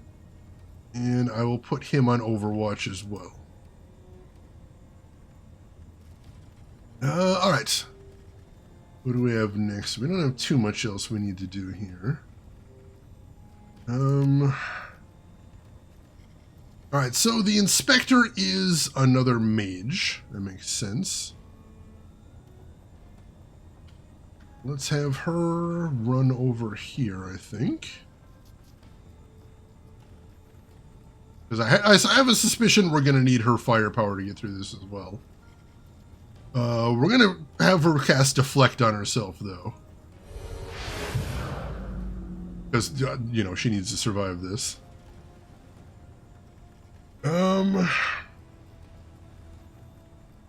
And she's still got one.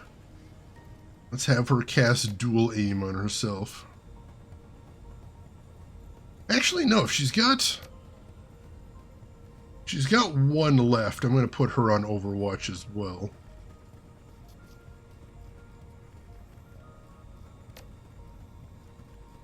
Because we'll have the advantage when they charge into the room, I suspect. We got to take as much of that as we can. Alright, Raptor, you're going to get behind cover back here.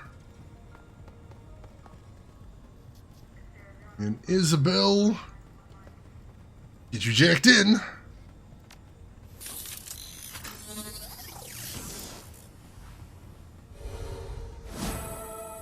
Oh, a healing spell? Rude.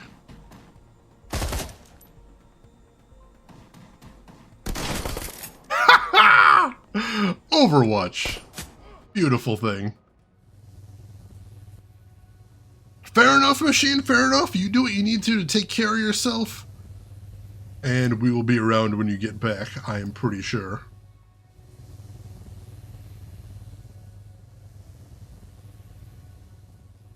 Alright. We have no idea what we're looking for or where, so this is going to be a little tricky.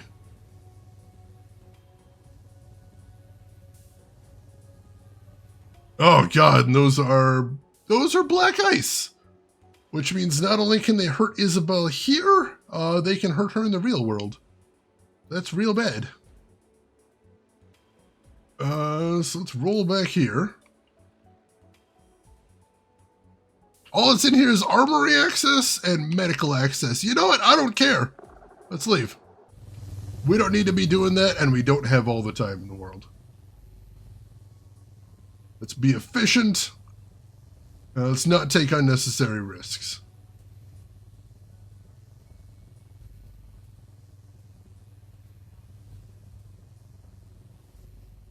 Oh, we got spotted there.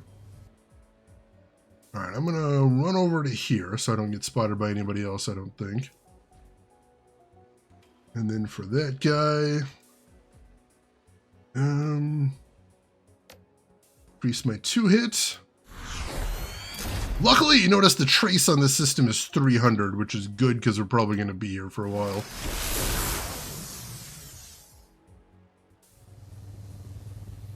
This game will take place in the Shadowrun. I do love me some Yu-Gi-Oh! Alright, good.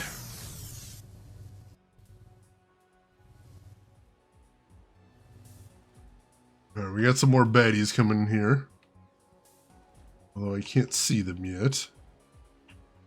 That means I can't see what's in here, which is unfortunate. Roll up to right here. That is white ice. That could be worse. Secure floor camera controls and motor pool charging system. Those could both be interesting. All right. Let's go for those. See what we got. Let's hit this guy with a tar blaster.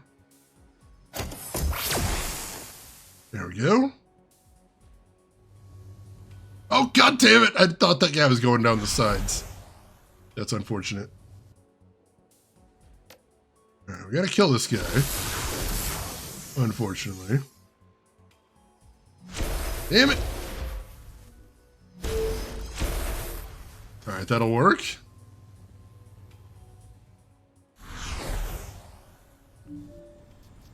Alright.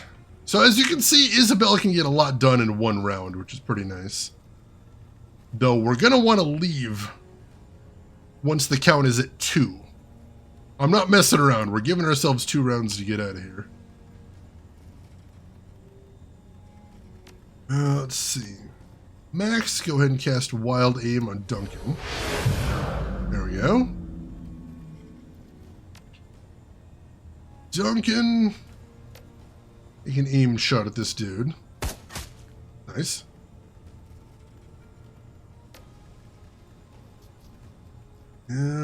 See if you can pop him out of cover, too. Well, he is technically out of cover now. That is correct.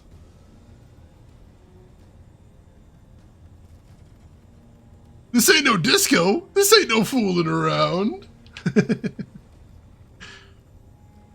Alright, we can't really see anybody else from where we are. That kind of sucks. So Inspector.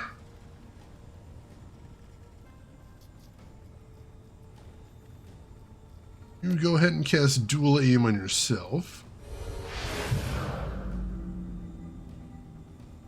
And then...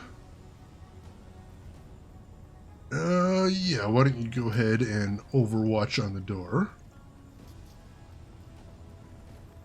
Let's see, Max really doesn't have much else to do here without being able to see anybody, and he doesn't have Overwatch, which is unfortunate. Disco Stew agrees with you. He's in full cover now, Shane. In the afterlife! I love it. Alright.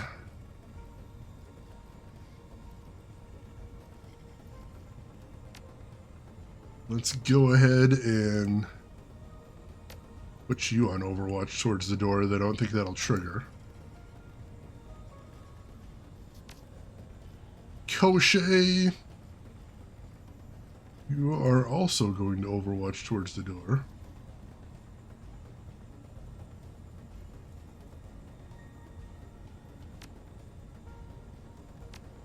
And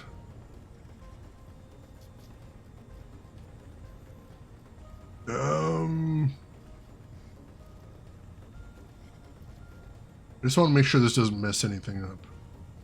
I'm going to have Max move right there. I'm going to have him move right back.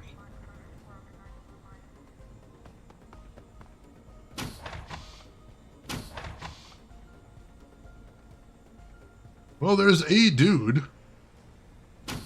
I hear more dudes. Alright, Isabel. Come on! You've got to be shitting me. 3 misses at 77? Oh my god.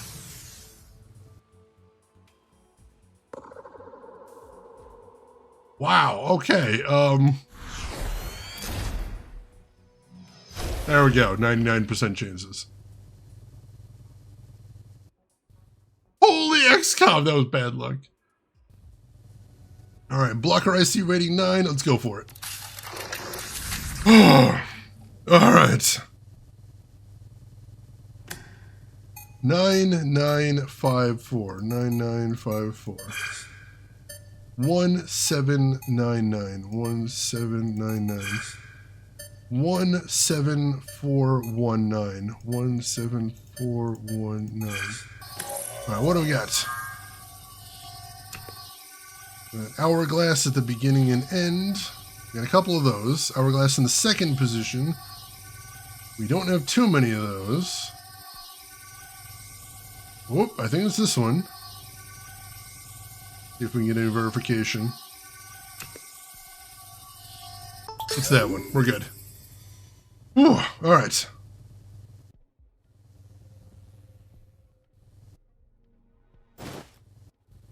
Motor pool charging system password added.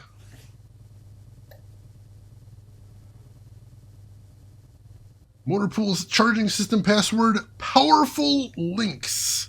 I don't know if we'll need to know that, but I'm going to write that down. Just to be safe. Powerful links. This is why I stick to Super Robot Wars. Bad chance to hit, pop some spirit commands, and everybody's at 100%. 100% does sound really nice right about now. Alright, secure floor camera controls. Let's see what we got here.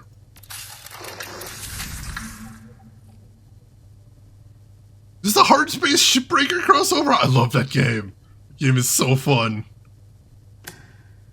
8748. 8748. 9274. 9274. 51396. 51396. Alright, what do we got? WV. This one? No. This one. There's 2 possibilities here. Oh, geez, no, it's one of these two, but I didn't see which one. Alright. Damn it! Oh! It was 2 possibilities and they were both very close. I'm going for it again. Alright. 3498. 3498. 5164. 5164. 66277. 6277. Alright. One of these and 2 check marks. Alright, that could be either of those ones again. We got 2 possibilities here. Give me some more to go on. Gotta be this one. There we go. The planet hacked back! I hate when that happens.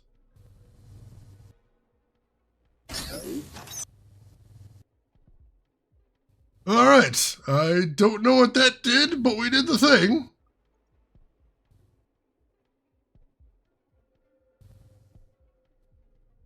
Let's get the hell out of here. Alright, what else is there to see? Should be another door over there, right?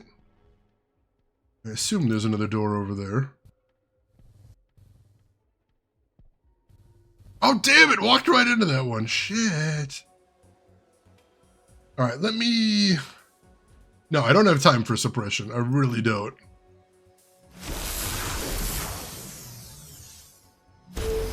There we go.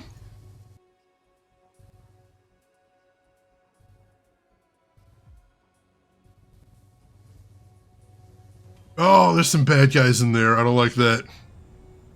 The thing was dead. Alright, this is our last turn. After this, we are going to get the hell out of the command center. Oh, we got access to the cameras so we can see everything now. Oh, I do like that. So there's a captain down there. There's two guys hanging around in there.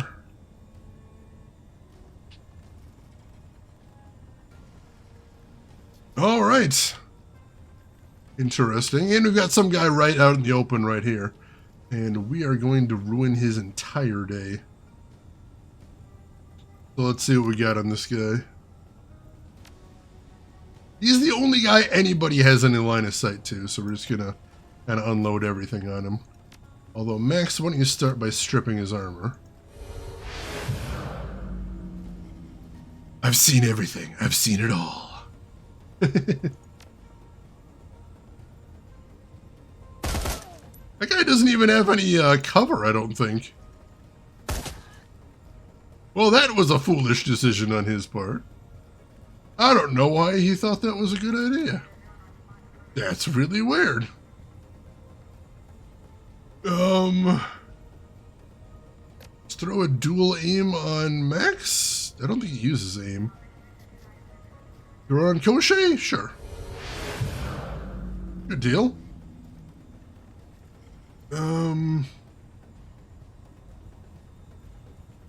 And aside from that, let's go on Overwatch towards the door. Let's see, Raptor. You are going to go on Overwatch towards the door. Max, you're going to do the same thing before to make sure that we don't mess anything up. Alright, so we'll run over here. And then just run right back. Oh, shoot, we forgot. Koshe is also going to go on Overwatch towards the door.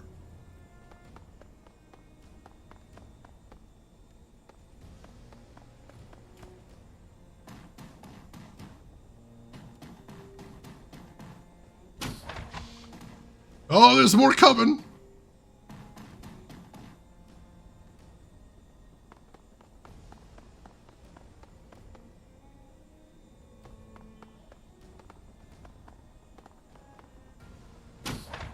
At least for the most part, we can see him coming now. That is a lot of dudes, though. Alright, Isabel, I am going to need you to work very quickly.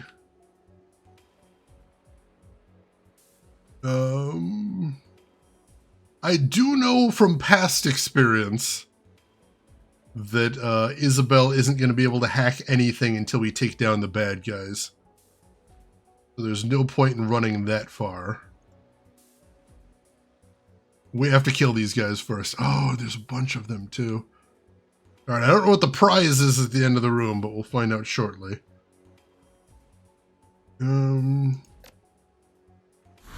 Buff your 2 hits. Oh, I need to call out my summons too. This is very likely the very last room we're going to be in, so you may as well bust out the summons.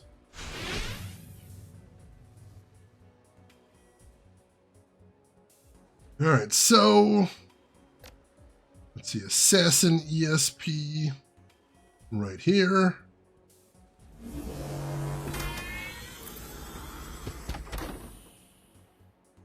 Shield Expert ESP right here. And then let's kill this dude.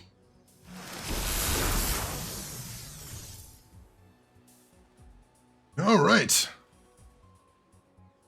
And then the assassin. I don't think he has line of sight to that watcher. I don't seem to be able to target him. Oh, I have to select that first, maybe? No? All right. Go ahead and work on assassinating this dude.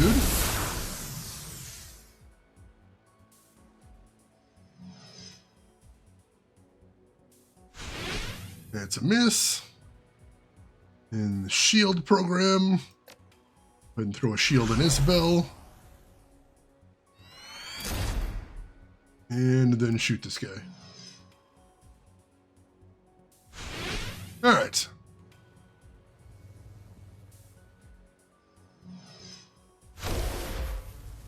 Yeah, look at Shane using resources. I actually remembered for a change.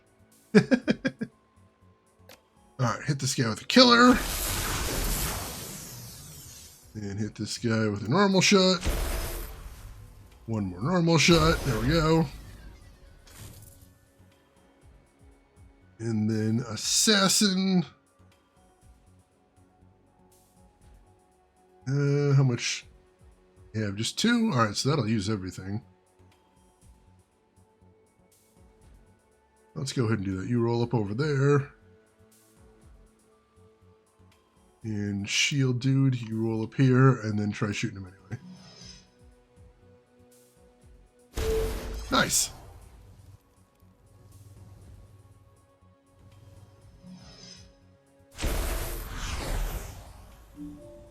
Oh, god damn it. All right, we only got 2 turns left.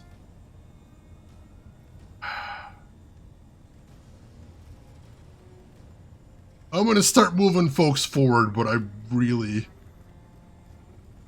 want to see if we can get something in there. I don't know if we can, but I'm going to try this.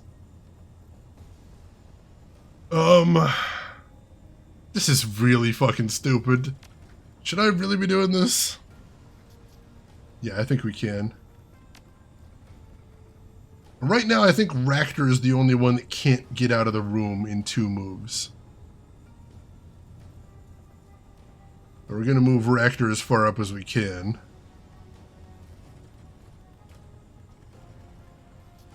Does it saves are for? True, we should make a save right here.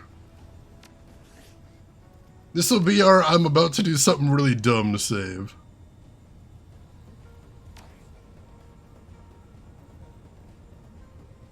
And then we can go back to this if this does not work at all.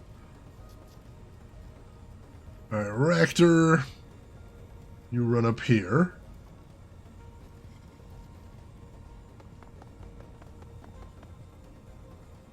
Let's see, Max. Max can actually see this guy. Let's strip his armor. Beautiful. Let's hit him with a fireball.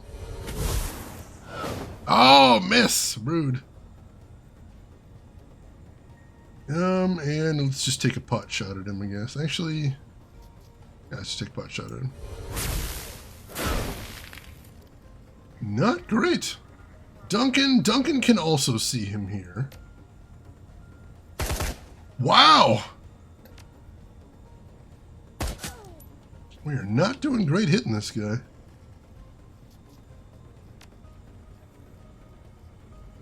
Alright, let's see.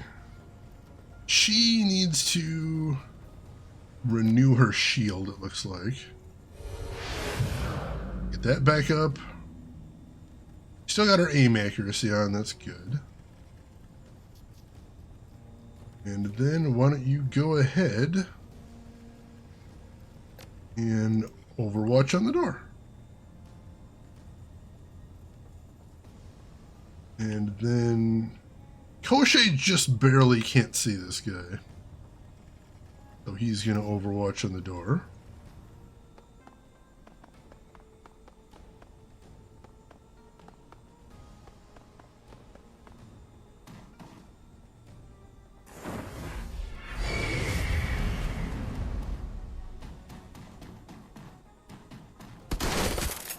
Nice!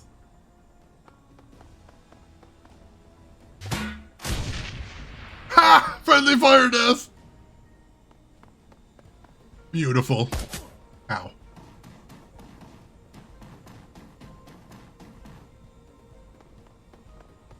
Oh, that's a lot of guys. Alright, Isabel, you are going to make a run over here to see what the fuss is about.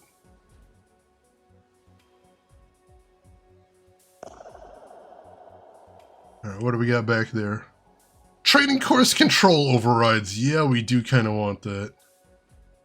Shit.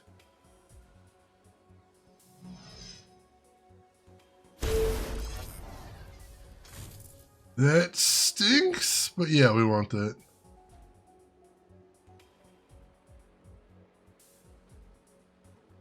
Alright, let's hit this guy with a killer.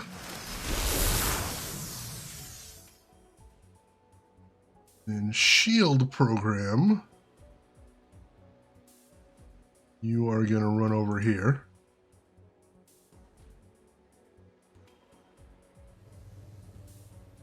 So the ideal situation here is I kill this guy, I hack this door, and then Isabel jacks out.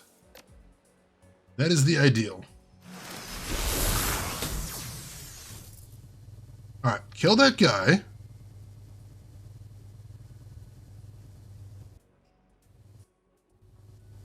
I'm going to force the door open.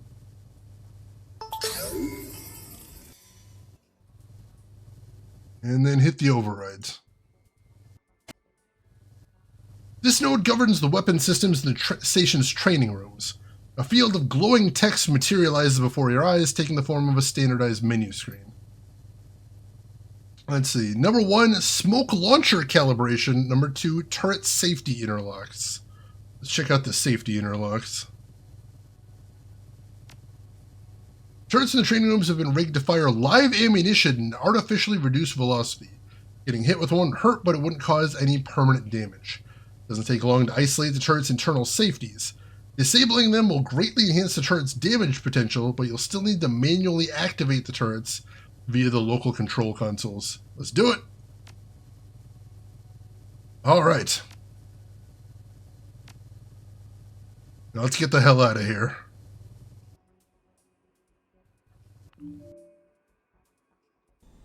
Alright. This round we need to run, which is not great because now we've got all these dudes right here. Max only needs 2 rounds to get out of the room, though.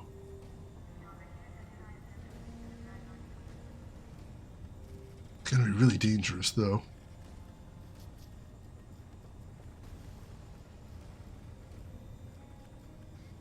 Yeah, I think we're gonna have to make a break for it.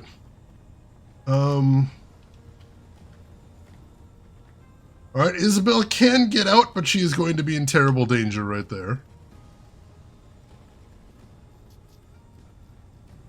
Wait, why does Ractor have 0 AP? I don't know why Ractor has 0 AP, but that may have killed us. Is it because he got hit by something weird? I don't know.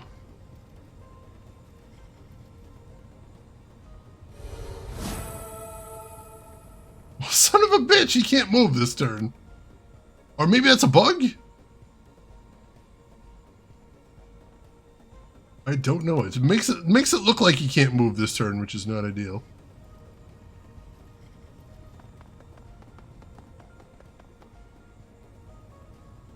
Alright.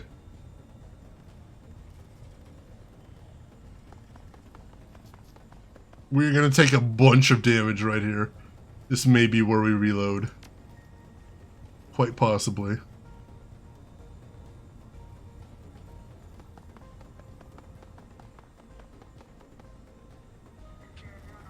Isabel.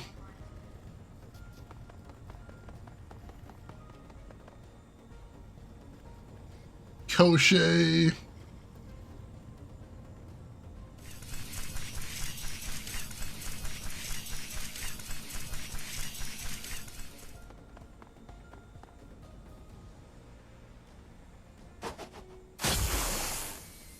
Oh, they hit a bunch of his own guys.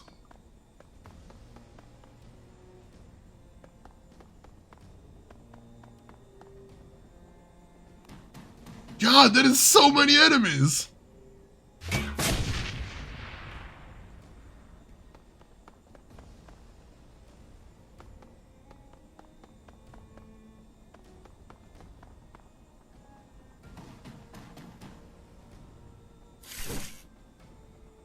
Miss, I'll take it. Oh, I really don't need AP damage right now. Hey, Nano, how are you doing today? Hope you're doing well. Oh, we've got a 0. We've got a round 0. All right, excellent. I can deal with that then. All right, Ractor, get the hell out of... Or actually, no, I'll move Ractor last.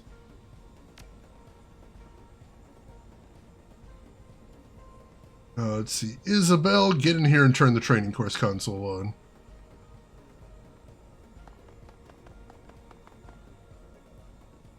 Let's see. The control terminal for the south training room winks on. Activate the turrets and order them to attack hostile targets.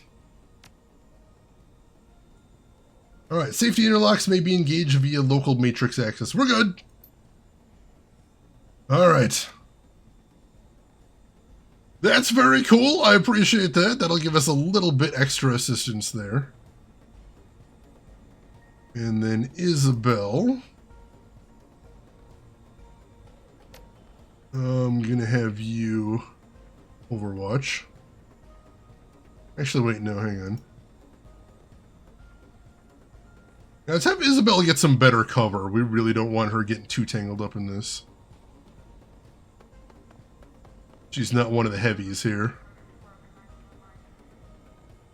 Let's see, Max.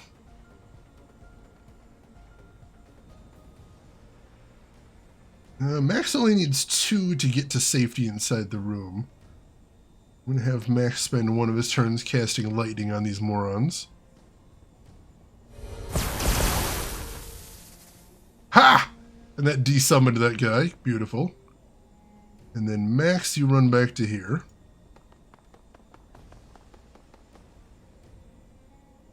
Ractor! Oh, God.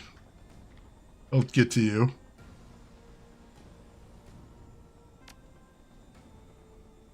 Let's see. She only needs 2 to get back to there, so... She's got Chain Lightning as well. I'm going to have her cast that too. For Itchy Forever! Welcome in. How are you doing today? How was your stream? What were you playing? Tell me everything. And for anybody from that stream that doesn't know me, my name is Shane. That's Shane's Games. I play the obscure, the unusual, and the nostalgic. And today we are playing the DLC for Shadowrun Hong Kong, which I'm enjoying very much.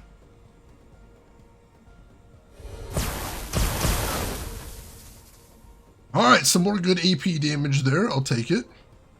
And then she's going to get back to here.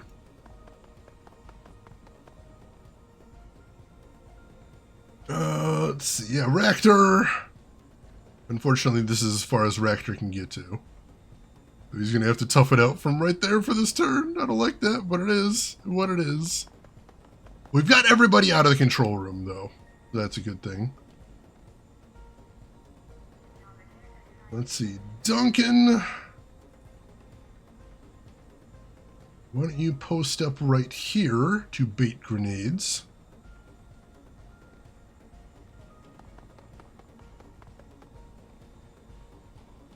And then I will put him also on Overwatch. And that just leaves Koshe, who I think is going to stay out here to stall these guys. Have a good stream. I will try, definitely. Thank you for that. I appreciate it. Alright, so... Alright, that dude's down. Beautiful.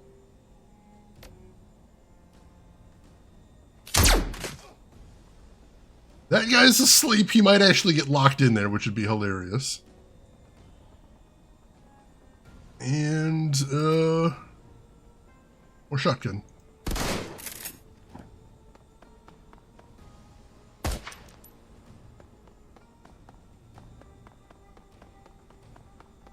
Oh my god, they're all clustered up out there. I gotta do something with that. Bolos, you go ahead and get some rest. No worries. We will see you when we see you. Oh god, there's more guys still pouring in.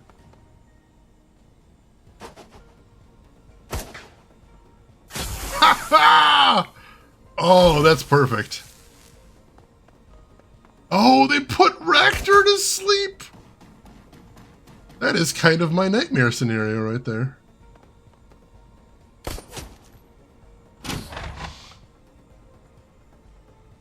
Alright, we got clear of command, although I think a dude got sealed in there, which is hilarious. Alright,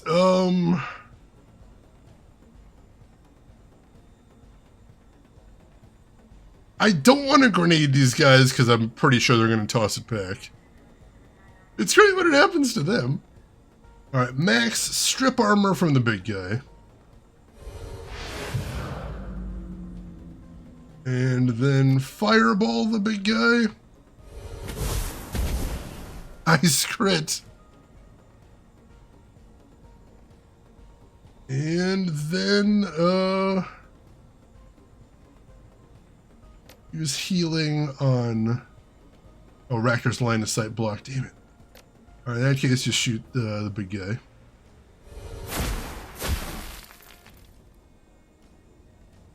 Oh, Koshe can't move because Raptor's stunned as well. Oh, that's really bad. That is horrible. Alright,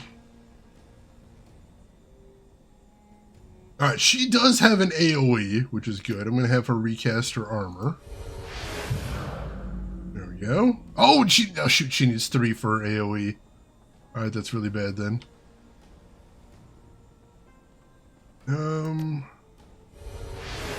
Get some more accuracy on Duncan there. That's always a nice thing. And then... let's unleash on these guys.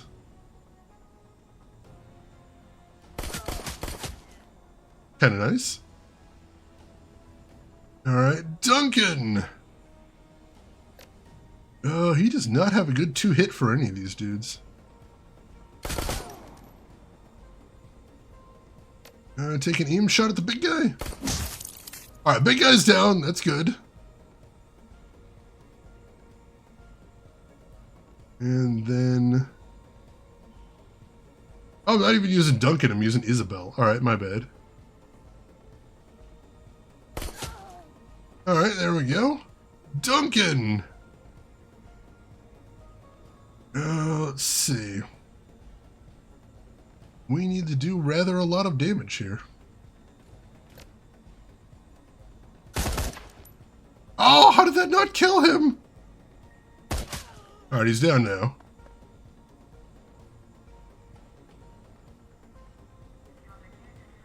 I don't know what happened to that guy. Ow. I saw the turret swivel. Hopefully that's a good sign.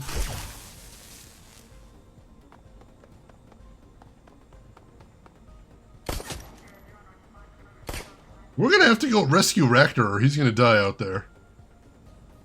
I don't like that one bit. Alright, so we've got a combat mage down there, a captain right there, and another captain right there. Alright, Max. We're gonna lightning bolt these guys out here because they're asking for it. Killed one of them, I like that. She's only got the 1 AP, but she has a chain lightning as well. I like that too. Gotta go back to her for Raptor. We do.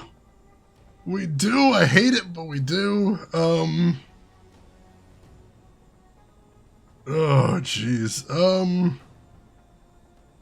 Alright, let's deal with that last. For the moment... Actually, Max, why don't you strip armor on this mage down here? Because I don't like mages, unless they're in my employ.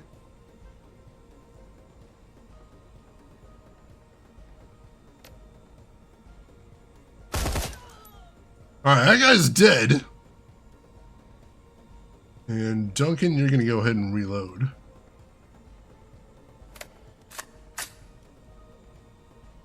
Alright, that leaves Isabel and Max. Max.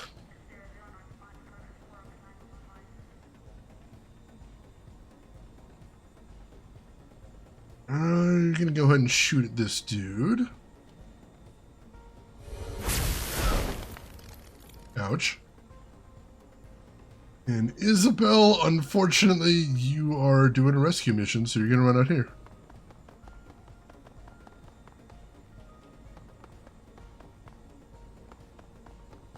Why is that turret not shooting anybody? That's what I want to know.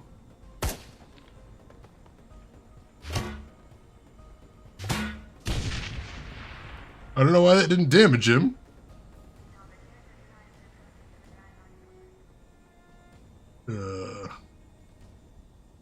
Game, you okay? -5 AP! Come on, what the hell? Yeah, Raptor is almost dead now. I don't understand why the turrets aren't shooting these dudes.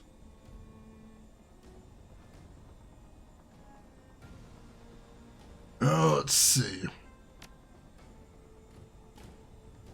So you have your AoE. You are going to shoot these guys.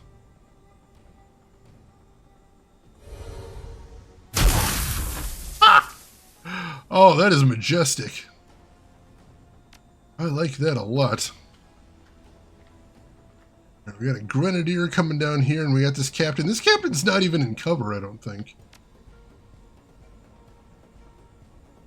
But Max, you are going to strip his armor, because he does have a lot of that.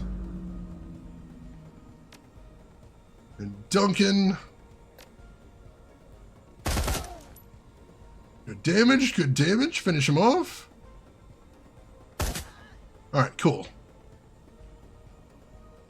Now, Isabel.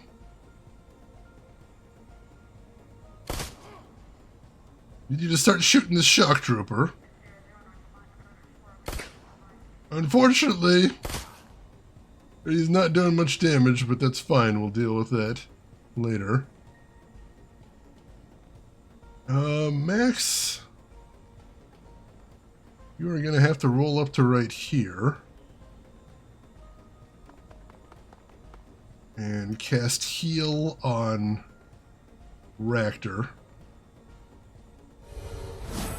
That should keep him alive for another round at least.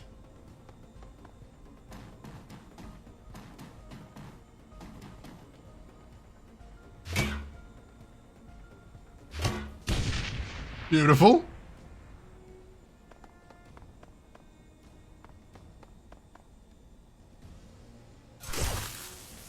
Stop putting Raptor to sleep! How have we not even distracted this guy yet? Strip armor. Isabel, see what you can do about this dude.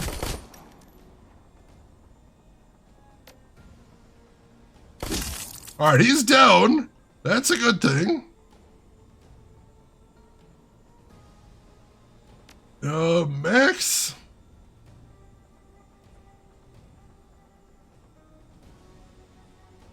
You are going to use a premium med kit on Raptor.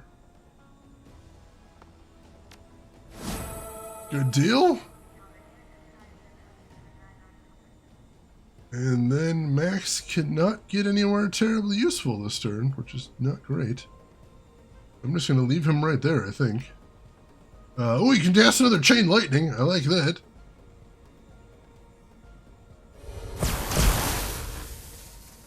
Some lovely AP damage. Isabel cannot get anywhere terribly useful either, so I'm going to put her on Overwatch.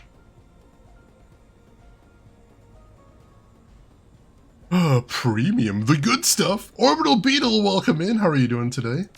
Hope all is good with you. She can cast a Chain Lightning. Have her cast Dual Aim. Oh, she's already got Dual Aim up. Alright. Oh, I was really hoping I didn't miss that, and I did.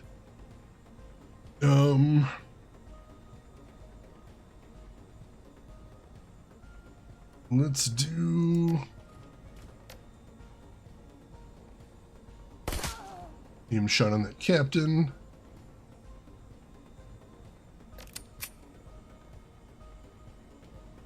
And... Oh, captain is almost down. There we go. Captain's down. As long as that grenadier keeps chucking grenades at Duncan, I don't actually mind him that much. Let's beanbag this guy. Good, he's asleep for a turn. And we'll take a crack shot at this guy. There we go. Still have no idea why those turrets aren't activating.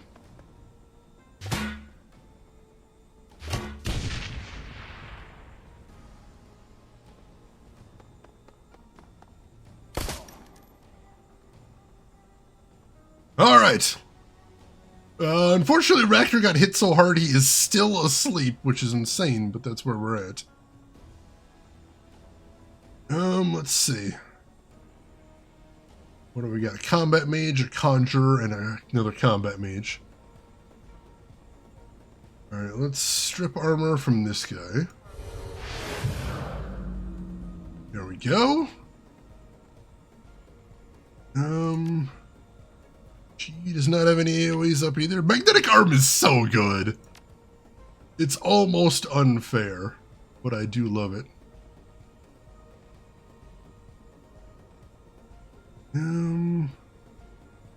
Get a fireball on this guy. Excellent. And then we'll hit this guy.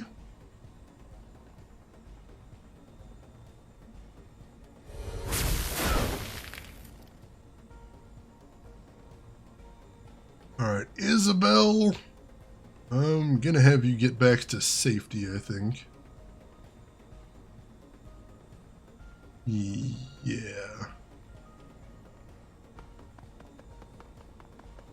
Yeah, it said they'd automatically fire on hostiles, but they are absolutely not doing that. So I don't really understand that. Alright, Combat Mage is dead. That's awesome.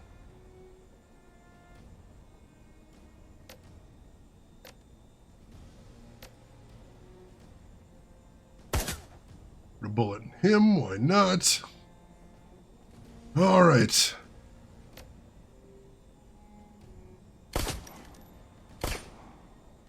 One hit, I guess I'll take that. I thought that was the terminal to manually activate them, though, when we were at. Guess I could be wrong. Oh, no, there it is. That was it shooting right there. I wasn't sure why there was some... yeah, they are shooting. They're not doing a whole ton of damage, but they are shooting. Alright, and Raptor is back up again.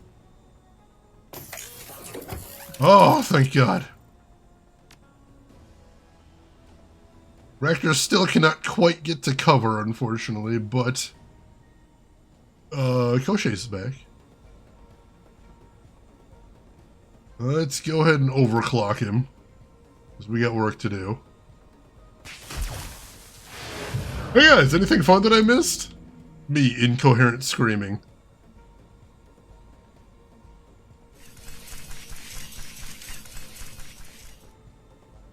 Alright,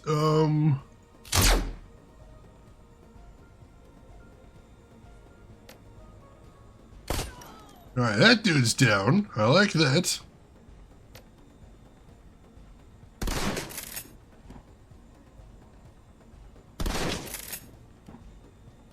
Alright, not bad. Isabel... All she can see is this... Or no, sorry, I was looking at the wrong guy. Isabel... Yeah, all she can see is this guy, though.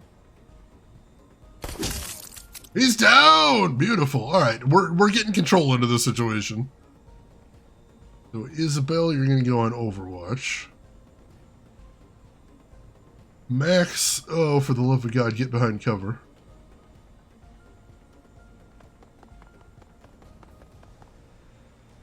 And then he really doesn't have too much else to do here.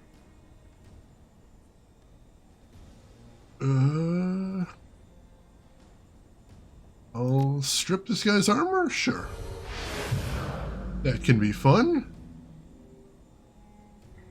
Duncan! Can just barely see this guy.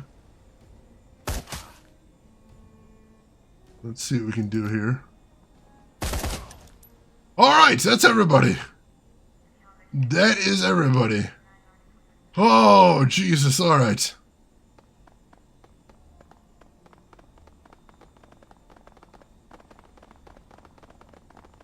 Oh, that was tense. We are gonna save after all that? Oh my God.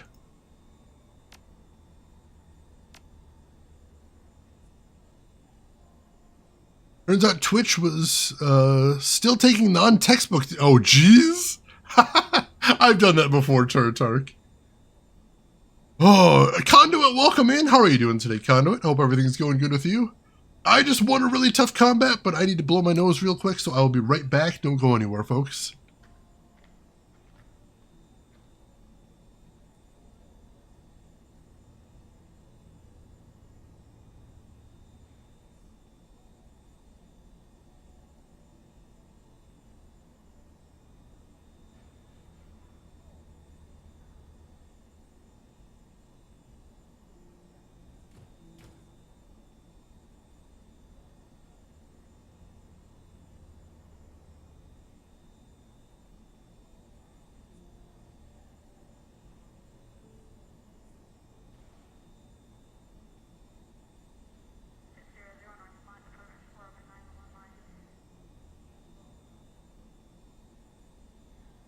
Alright, sorry about that. You're winding down, Conduit? Well, I hope you have a good rest when you go. Glad to have you with us, or glad to see you stopping by. I appreciate that. Now we've got some breathing room. I'll do what I can to give us access to this door panel. She leans in, studying the panel, and enters a series of key code commands. After a few moments, you hear an audible click. And there we go. Staircase unlocked.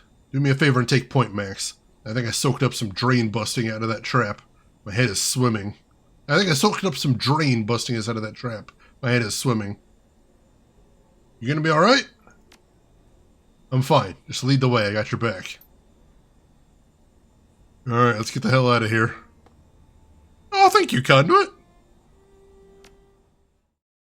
Alright. Whew. Now we just need to get the hell out of here. Hopefully in one piece.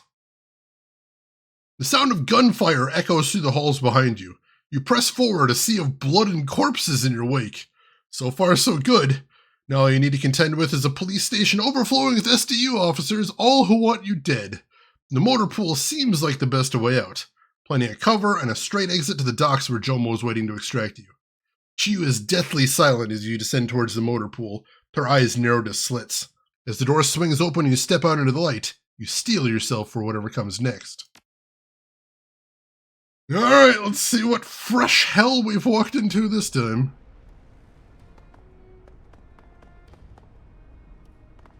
Well, more bad guys, that does make sense. Alright. Let's get ready to defend. Let's see, Max. Max, I'm going to have you get right up close.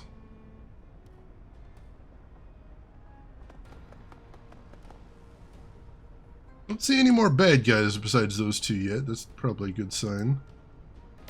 And go ahead and strip this guy's armor, because he's got lots of it. Isabel. I'm going to have you hang a bit back, because you're squishy. And go ahead and take pot shots where you can.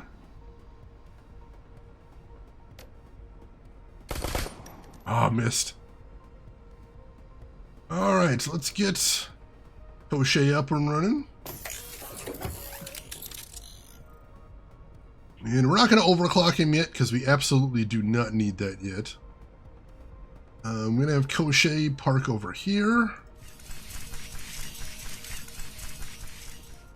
What is this panel on the wall? Oh, that's the charging system they mentioned before. Interesting. Might have to check that out in a second.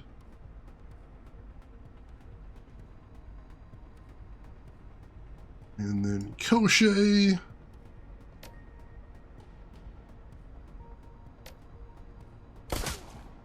Some more damage there. And Raptor, why don't you head over there and see what that panel's about? Let's see, Duncan, you're going to head up here to bait grenades. And then from here... Not great, but we'll do what we gotta here. And then Inspector... Why don't you go ahead and cover Raptor for right now? I need to keep you out of trouble anyway. And go ahead and cast Shield on yourself. Successfully baited grenade. Hit us anyway, that was unfortunate. That one's a little bit better, I like that one. Behind us? What the hell? Alright, I wasn't expecting that. Shit. Alright, time to shift strategy. Max strip armor from this guy, because this guy's crazy dangerous.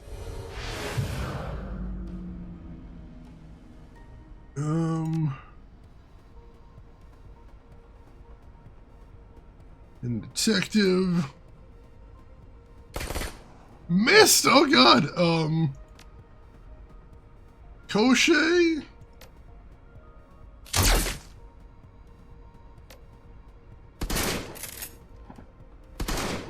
Oh my god! We are not having great luck taking this guy out. Max! Hit him with a fireball? Alright, he's down. And then... Oh god, we gotta kill this guy first, I think. Yeah. Alright, Isabel, you're gonna have to deal with that guy right in your face, unfortunately. Got a crit in there, I like that.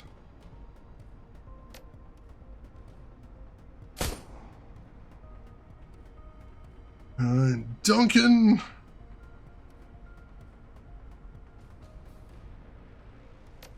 Let's see. I never gave him enhanced aim. That's why he doesn't seem like he can hit anything here.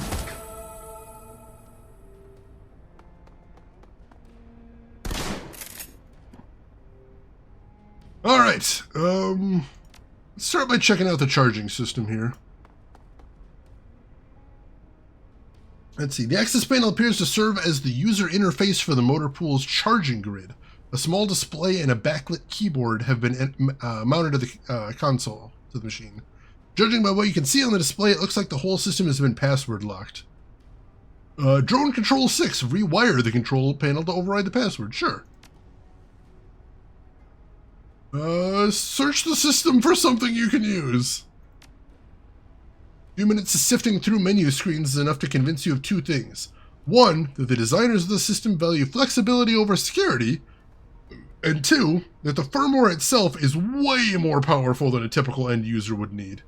With a flip of a few switches and the disengagement of a few safeties, you could probably melt the entire grid down. You can even do it from a distance if you routed control to your PDA first. With the flip of a few switches, you reroute the system to accept your PDA as an input. In theory, you should now be able to overload the motor pool's charging units with the touch of a button. Now, I think it's those square things are the charging units. Alright, we might be able to have some fun with that. Sure, sure.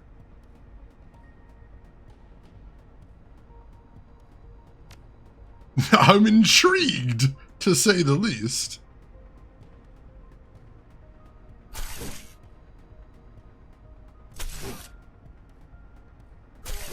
Alright, that dude's toast. Hit him with my killing legs. The narration didn't say it, but Ractor is laughing right now. Oh yeah, he is. Because that shit's hilarious. Oh, I can actually target individual vehicles? I can just target a vehicle and blow it up. I could see some uses to that, yeah. Yeah, I could see some potential uses to that. Like what if we blew this up right here?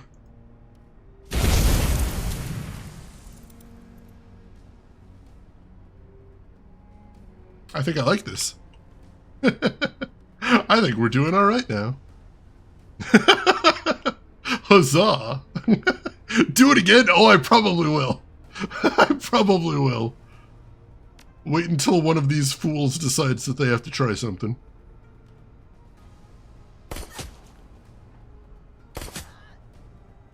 Alright, that's all the enemies we can see down. That's a good thing. Let's see. Let's have you start moving up.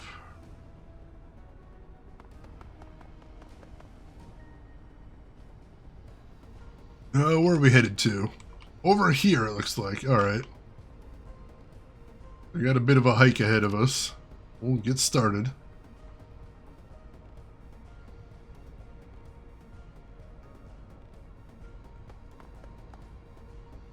Sweet revenge. Put me to sleep for 5 rounds. How dare you? Alright, Max. Why don't you head over here? I don't see where exactly the door is, but we'll start moving towards it.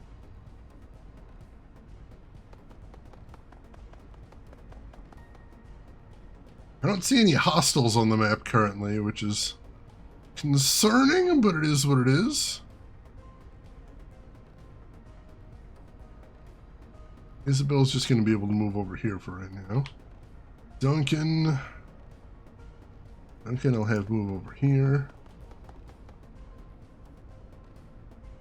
And then I'll put him on Overwatch, I guess.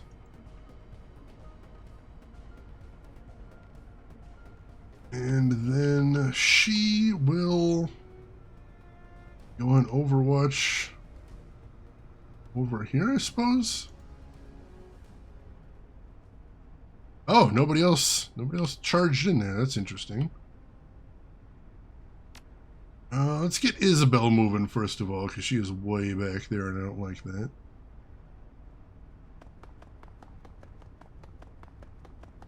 Hey, Grushin, welcome in. Yeah, I did. I blew up a motorcycle. It was awesome. It was incredible.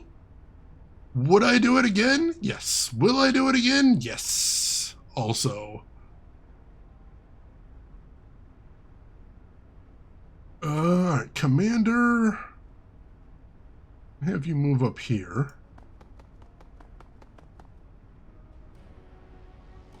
Alright, I see one other enemy.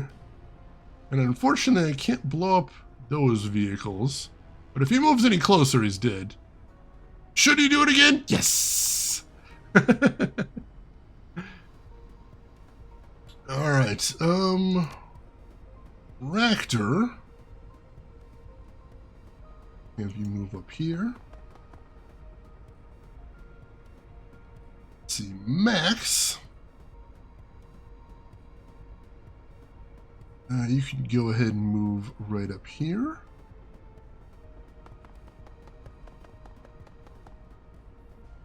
And Duncan. Oh, there's a couple guys down there. Duncan, I'm going to have you advance right up to here. Hopefully bait some grenades. Koshe is way out of position now, but that's okay. We'll get him moving. Move those little drone legs, little guy. Yes, right by the motorcycle. Right by the motor. Yeah, you too.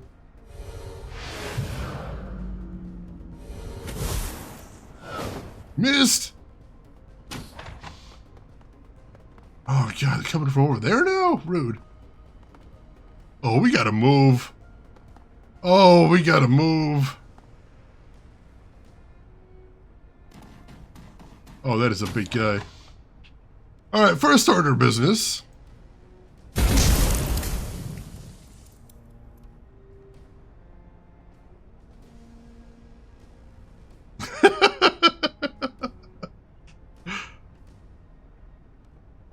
Unfortunately, I can't blow anything up over there.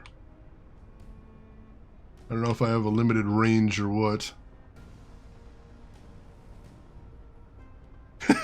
I'm loving blowing this stuff up. It's beautiful.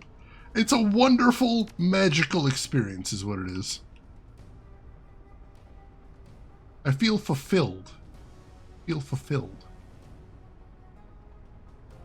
Alright, Raptor. God, he cannot move very fast, can he? Alright, Raptor, you head over here.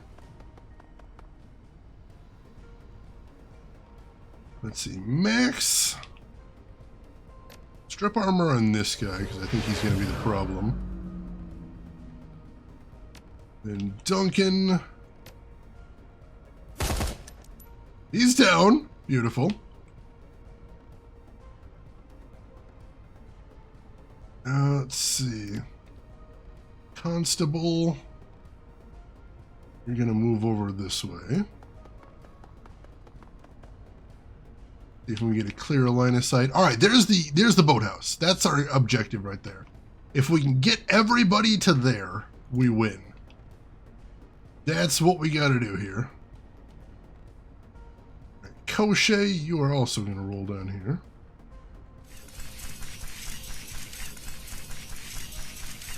Nothing better than a good old remote detonation. Feels so good.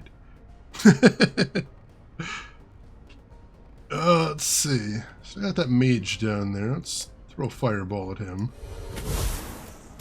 That's how you hit with a fireball, you fool.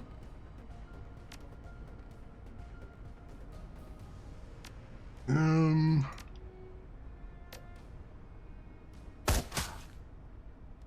couldn't quite finish him off.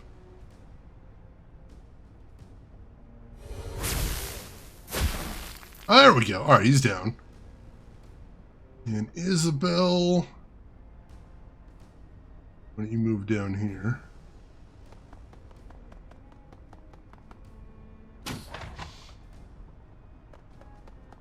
Yes, right by the car.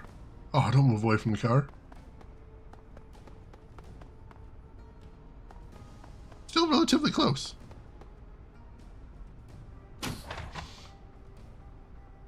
Let's see if it's close enough. Not bad, not bad. I like it. Let's see, Max.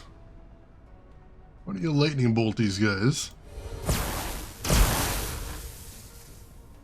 Very nice. To put one of them to sleep, too. Still a very pretty explosion. I know, it's so good. Let's see. You know, honestly, let's keep moving.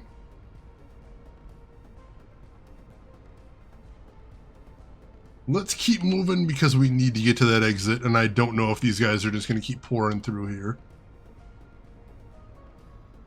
So Max, you were going to roll up over here.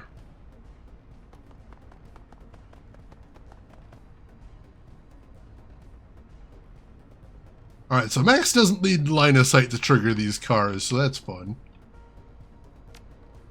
Raptor. God, Raptor, you are so slow. Raptor, I'm going to keep you right there. And Isabel is going to be your buddy. And go into Overwatch. Duncan. He doesn't actually have a very good chance to hit these guys, so Duncan, you're going to keep moving as well.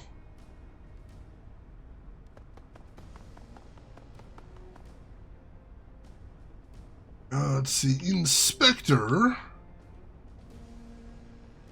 She does not have a line of sight to anybody. Well, I'm going to move her down here, and then she can hopefully be extracted next turn. I like the sound of that. And Koshe, you're going to move right back here.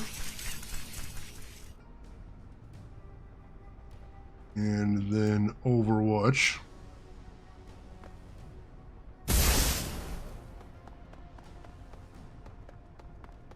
Don't know what they just attempted. Oh, he's down.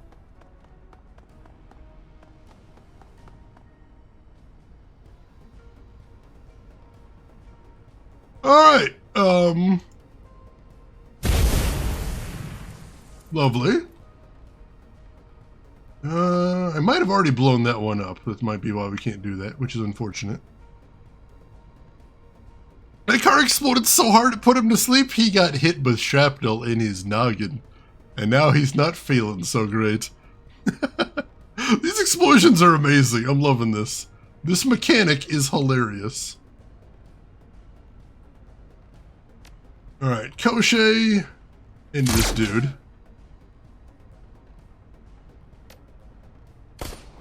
Oh, come on! There we go. Ractor, how far can you run here, buddy? Oh, God, not very.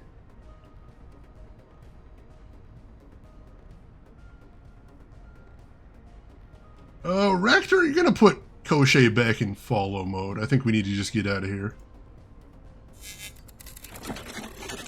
There we go. And now just make a run for it. Max, you are going to stay here for one more turn, just to make sure everybody can get out safe. Izzy, you are going to run down here. Let's see, Duncan. Duncan can get out from where he is. I'm going to get him right here in case they try anything shady with grenades. So you go ahead and put up your shields. And then just throw on Overwatch.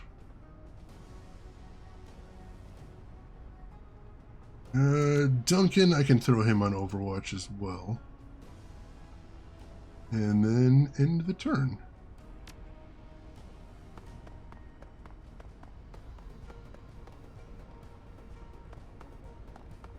That guy's still just barely hanging on there.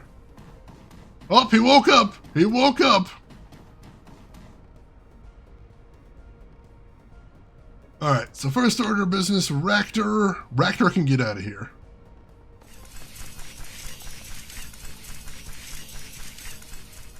Ractor is extracted. Beautiful. Second order of business. Oh, it didn't actually hit any of them. Rude. Let's leave. Extractor! Beautiful. Oh, French toast and eggs falls. That sounds amazing.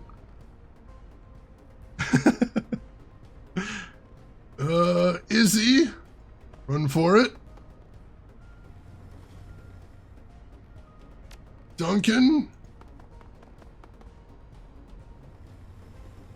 And that's me. All right. That could have gotten hairy, but I'm glad we got out when we did. The pirate beams a brilliant smile at you. Ah, you return, and the lovely Senior Inspector Chiu is with you. Are you ready to go, my friend? Get us the hell out of here! There are patrol boats on the way! He throws back his head and laughs. Marine region patrol boats wallow like pigs in shit. We will run circles around them. Get to it then, go! Jomo offers her a mocking half bow, leans into the drunken mistake and punches a button. The entire boat begins to vibrate as the craft's engines roar to life. Best climb in and buckle yourselves down then. This will be a bumpy ride. Ooh, thank you for the GG, Conduit. Oh! Another day of not confronting your fear of commitment. We've confronted a lot of things today, though, so I'm going to count this a win. Water lashes your face as Jomo opens the drunken mistake's throttle. The boat bounces over the surface of the water like a skipping stone, half jolting you out of your seat every time it splashes down. Jomo's voice roars out over the din of a sing-song cadence, joyously barking out a song in Indonesian. I'm not going to sing that. He pumps his fist in the air, vigorously swinging some imaginary object overhead. This is hilarious. Well, he sounds happy. Jomo is happy. You all must join in celebrating his triumph. Our pursuers are shaken, thrown from our trail like a bucket of piss from a poor man's window. And now, your glorious Capitan will have your back to the impound yard, where you must feast and drink to his success. Chiyu holds up a hand. Wait, the impound yard is compromised. Crate's people might even have it surrounded already. We can't go back there. She's right. Lamb was a mole, part of Crate's conspiracy. They're going to know everything that he did. Jomo nods, a grave look on his face. I know a place, somewhere that the HKPF cannot approach by land, air, or sea. Jomo will take you there. And then he will try very hard to talk his way out of suffering the consequences. Let's see where we're headed next. Oh, the Benteng. The drunken mistake's turbocharged motors churn through the open water, leaving a trail of frothy sea behind you. The Aberdeen docks quickly recede into the distance, and Jomo powers you steadily deeper into international waters. In the back of the boat, Chiyu stands alone, one hand cupped over her ear, shouting into her comlink. You can't make out what she's saying over the roar of the drunken mistake's engines, but from the expression on her face, it isn't going well. Jomo throttles down the engines, nervously staring into the water just beyond the speedboat's hull. You soon discover why. Sea mines. With careful precision, the pirate steers the nimble craft around them, aided only by his skill and a handful of Indonesian curses. As Jomo pilots you through the minefield, a jagged shape in the distance begins to grow larger. It's huge, a slab-like ship surrounded by a number of smaller vessels. Grinning, the pirates... Why did it drop off? I don't know. It seems like it got cut off. That was very weird. The drunken mistake hit me! Oh, God! Yeah, I have no idea where we're headed here. It was weird that it just cut off. The pirates... You step onto the converted barge with unsteady legs. The deck rocks with the rolling motion of the waves, and you can hear the slap of water against the hull beneath your feet. The air here is permeated with the smells of engine oil and diesel fumes, all intermixed with the sweat of sailors and the sweet aroma of roasting amberjack. Welcome aboard the Benteng, the jewel of the Loho Joa fleet. He flashes you a brilliant smile. You will be safe here, safer than you were in the impound yard, in Haoi, or at your mother's teat. Nothing enters these waters without Captain Utama's permission. Crate and her people don't need to enter the water to hurt us. They have aircraft and drones at their disposal. Oh, and this worries you? Take it from me, Max. It shouldn't. Jomo swings his arm out in a grand sweeping gesture. Look around you. See for yourself. In the distance, a cluster of enormous guns rise above the Benteng's deck. Heavy artillery, coupled with a group of old model Ares CWIS systems. Millions of Nuyen worth of restricted military hardware, all mounted to a creaking barge with a resale value of a mid-range sedan. That is a hell of a phrase right there. Pirate Street? That's where we're going to. The Pirate Stew. I was assuming he steps off the deck. That's what I was guessing right there. The seabed beneath your feet is littered with the carcasses of countless drones and aircraft. He pumps his arms excitedly, miming the action of a cannon firing on an airborne target. They all met their doom to the roar of the Benteng's mighty guns. Sheets of flying lead tore wings from fuselages, ripped through cockpits, shredded parachutes to tattered rags. And the waters that she protects are no safer for her enemies. Envision the seabed far beneath your feet. He sweeps his arm low towards the waves on the far horizon. New life springs from the bones of patrol craft, coral of 1,000 hues, sprouting like wheat from the bloated bodies of those fools who have dared to trespass here. Only minds make short work of those who approach by sea. Or our minds make short work of those who approach by sea. That's also CWIS. The biggest, when I read reviews of this DLC, pretty much the most consistent negative was that there was a lot of typos in it. So that makes sense. An elvish crewman steps forward and claps a hand on the orc's shoulder. His voice comes out in a breathy rumble. Jomo speaks the truth, Shadowrunner. Nothing can approach this ship and live. Let's see, I don't doubt it. That's some impressive hardware you've got over there. His smile broadens. Perceptive. I like that. Captain Utama is waiting for you below decks. In your place, I would not keep her waiting long. Jomo favors the pirate with a nod. Teo speaks the truth, friends. Captain Utama is a delightful woman, possessed of many virtues. Patience is not one of them. We should be on our way. Wait, what about my crew? They will wait for you in that rusted hulk you call a home. The one that the corporate people towed here. He jerks his thumb over his shoulder. It's over there. The Kraken is here? But she isn't seaworthy. How did you... I made some calls. Chio rubs her temples, squinting. She looks exhausted. Amazing how much freight you can move with a tugboat and a couple of industrial lifting airframes. Must be nice being able to call in favors from a megacorp on a whim. It didn't happen on a whim, believe me. My relationship with corporate is beyond strained at the moment. You can talk with your friends later. Now go to Utama and be quick about it. I tell you this for your own good. You heard the man. I'll call you if we run into trouble. As you say, my friend. He taps a cigarette out of the pack in his breast pocket. I shall inspect the Kraken and see if anything was damaged during transit. Jomo gives you a nod. Chio, Max, you're with me. We have a captain to meet. Oh, jeez.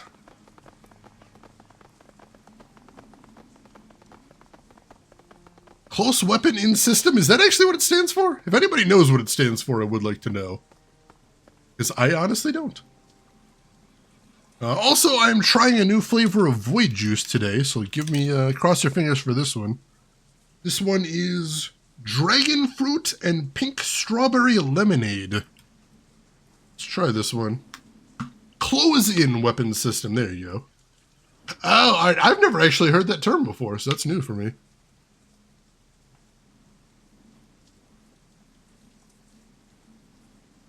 Ooh. I'm not a big fan of lemonade to begin with, so that's a little bit bitter for my taste. What, it isn't water all this time? Oh no. No, it's usually energy powder. But they stopped making the kind that I like, so now I have to find a new kind, which is unfortunate. Navy people call them Sea Whiz! Oh, that's such a good shortening. I love that. That one's not a winner for me, unfortunately. Alright, I need to blow my nose real quick. I'll be right back. Don't go anywhere, folks.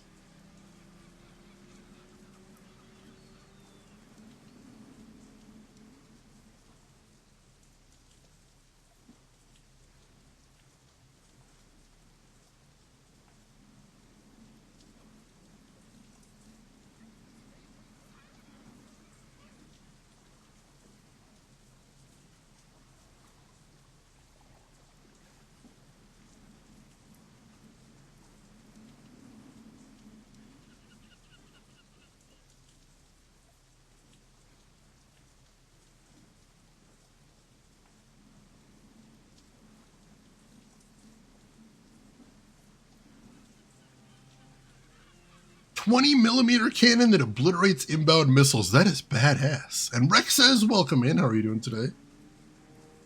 Whew, alright.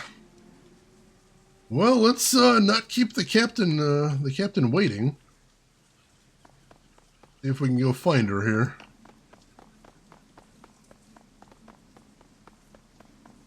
Whew. This is a big ship. Alright, that looks like where we're headed to. The Benteng Interior.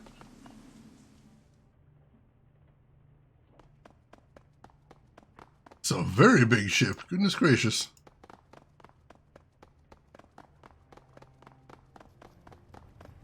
From Gundam Seed. Gotcha. Russian likes explosions when I turn the cam off for that. Private explosions. A weathered troll with a relaxed posture and a commanding presence dominates the cabin. Her face is serious, but her dual-colored eyes glint with curiosity as she runs them over you. It is my honor to introduce you to Captain Utama, our most gracious and benevolent host. Jomo bows deeply. My captain, I thank you for your generous hospitality. I remain your humble servant and offer my deepest respect. She steps forward and places a gnarled hand on Jomo's shoulder. Straighten your damn back, Jomo. Pay your respects if you must, but I have no use for men who bow and scrape. Jomo's back snaps straight and he hurriedly retreats to his original position. His smile remains as relaxed as ever, but you can't help but notice the bead of perspiration that traces its way down his forehead.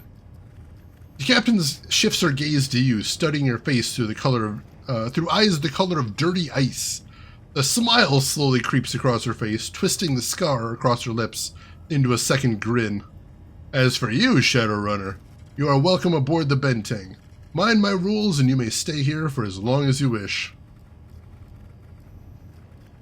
We appreciate your hospitality, Captain Utama. You're doing us a tremendous favor. The troll's scarred lips twitch upward in amusement. I do you no favor, boy. My hospitality is bought and paid for, not given. Look to your friend. She wrote the check. Savor this moment, Max. You're looking at the end result of me calling in the very last of my favors with corporate. The scarred troll's smile broadens. My hospitality is not given, Shadowrunner. It is rented. Now, before you get settled in, there is a small matter that we must discuss. I'm listening. Hey, Cloud Save! Welcome in, Cloud Save. How are you doing today? How was your stream? What were you playing? Tell me everything. And for anybody from Cloud Save that doesn't know me, my name is Shane. That's Shane's Games. I play the obscure, the unusual, and the nostalgic. And today we're playing the Shadowrun Hong Kong DLC. So far, having a really good time with it. She rests her hands on her hips. This is my ship. Your friend here has paid your passage, yes, but if you prove to be a disruptive presence on this vessel, I will not hesitate to have you tossed overboard. Unless you relish the idea of swimming with awakened shark and active minds, you will mind your manners during your stay. Had to get something done, so I had to do a quick stream. Ooh, playing FF10, nice. How's that going for you? Is the RNG being kind to you today? I hope so, Cloud Save. Let's see. Don't worry, I'll stay out of your sailor's hair. I certainly hope so. You wouldn't be the first guest I've had to put over the side. All the splashing, the screaming, it's quite distracting to the men working on deck. They won't make a peep, Captain Utama, I promise. This is going to be home for the foreseeable future, Max. We got nowhere else to go and I'm fresh out of strings to pull. We get Mitsuhama something they can use, something irrefutable, or we resign ourselves to life on the open sea. Then we find them something that they can use. That's right, we do. And we start with Lamb's PDA. Meet me in my command trailer. We're going to crack that thing and we're going to find some answers. God knows, trying to get an achievement where you dodge 200 lightnings. Oh my god. That hurts me just thinking about it, Cloud Save. Oh my god. I don't even know what to say. I'm so sorry. I wish you good luck, but I'm also so very sorry.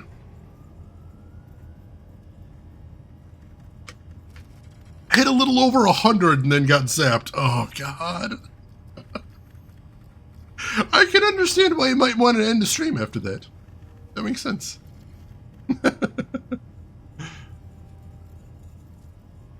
The captain's wheelhouse is surprisingly warm despite its coldly utilitarian interior.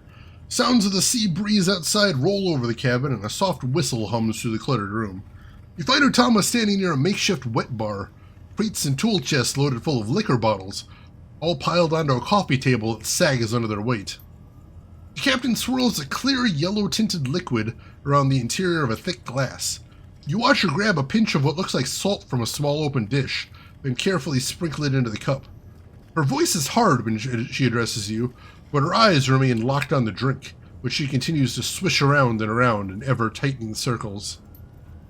Getting acquainted with the benteng, are we?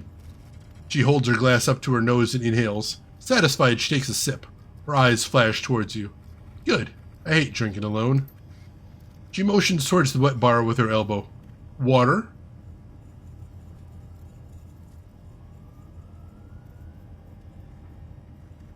Yeah, maybe next time. I don't like to work on a light head. The captain gives you a sideways look and a smile spreads across her scarred face. Me neither. Job demands my full attention, so I can't afford to drink. Yeah, I understand. She takes a slow sip of her drink. With a smack of her lips, she tilts her head towards you and stares at you through dual-colored eyes. So what brings you here? Something on your mind, Shadowrunner?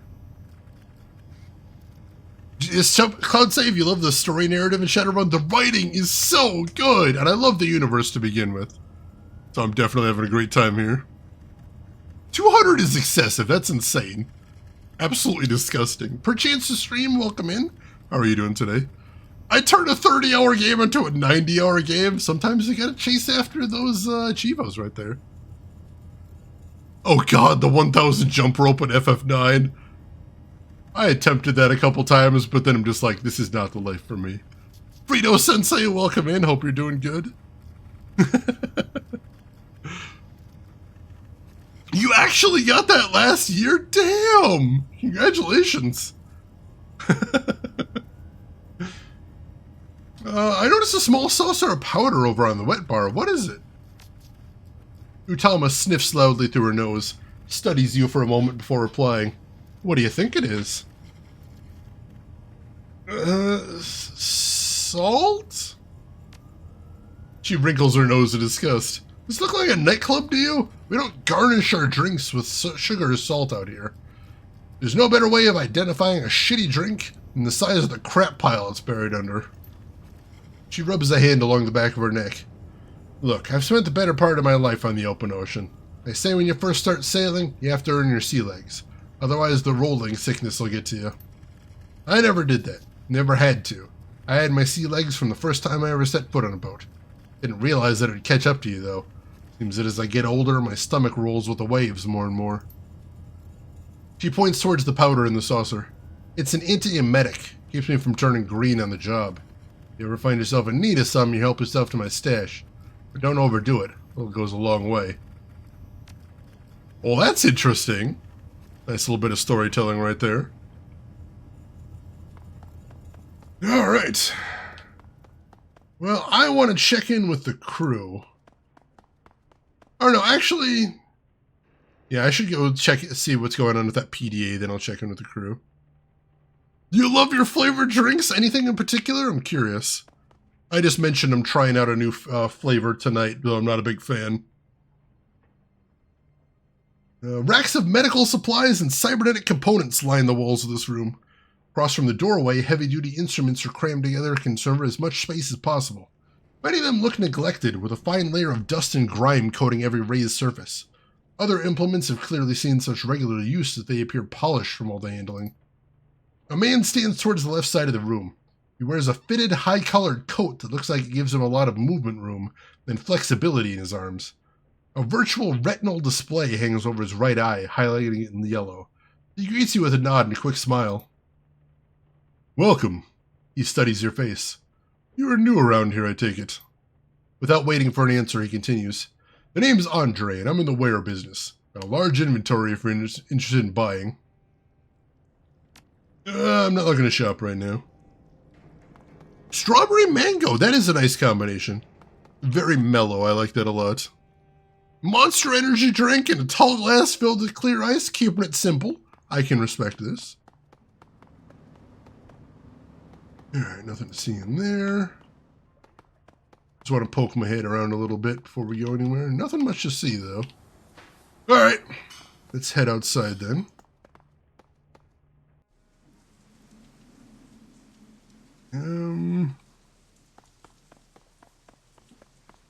go ahead and see what you got to say. Lots of people to chat with out here. That's pretty cool.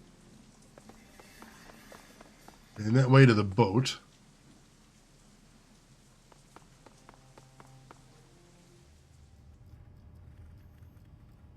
Alright. Chew's command trailer is strangely peaceful.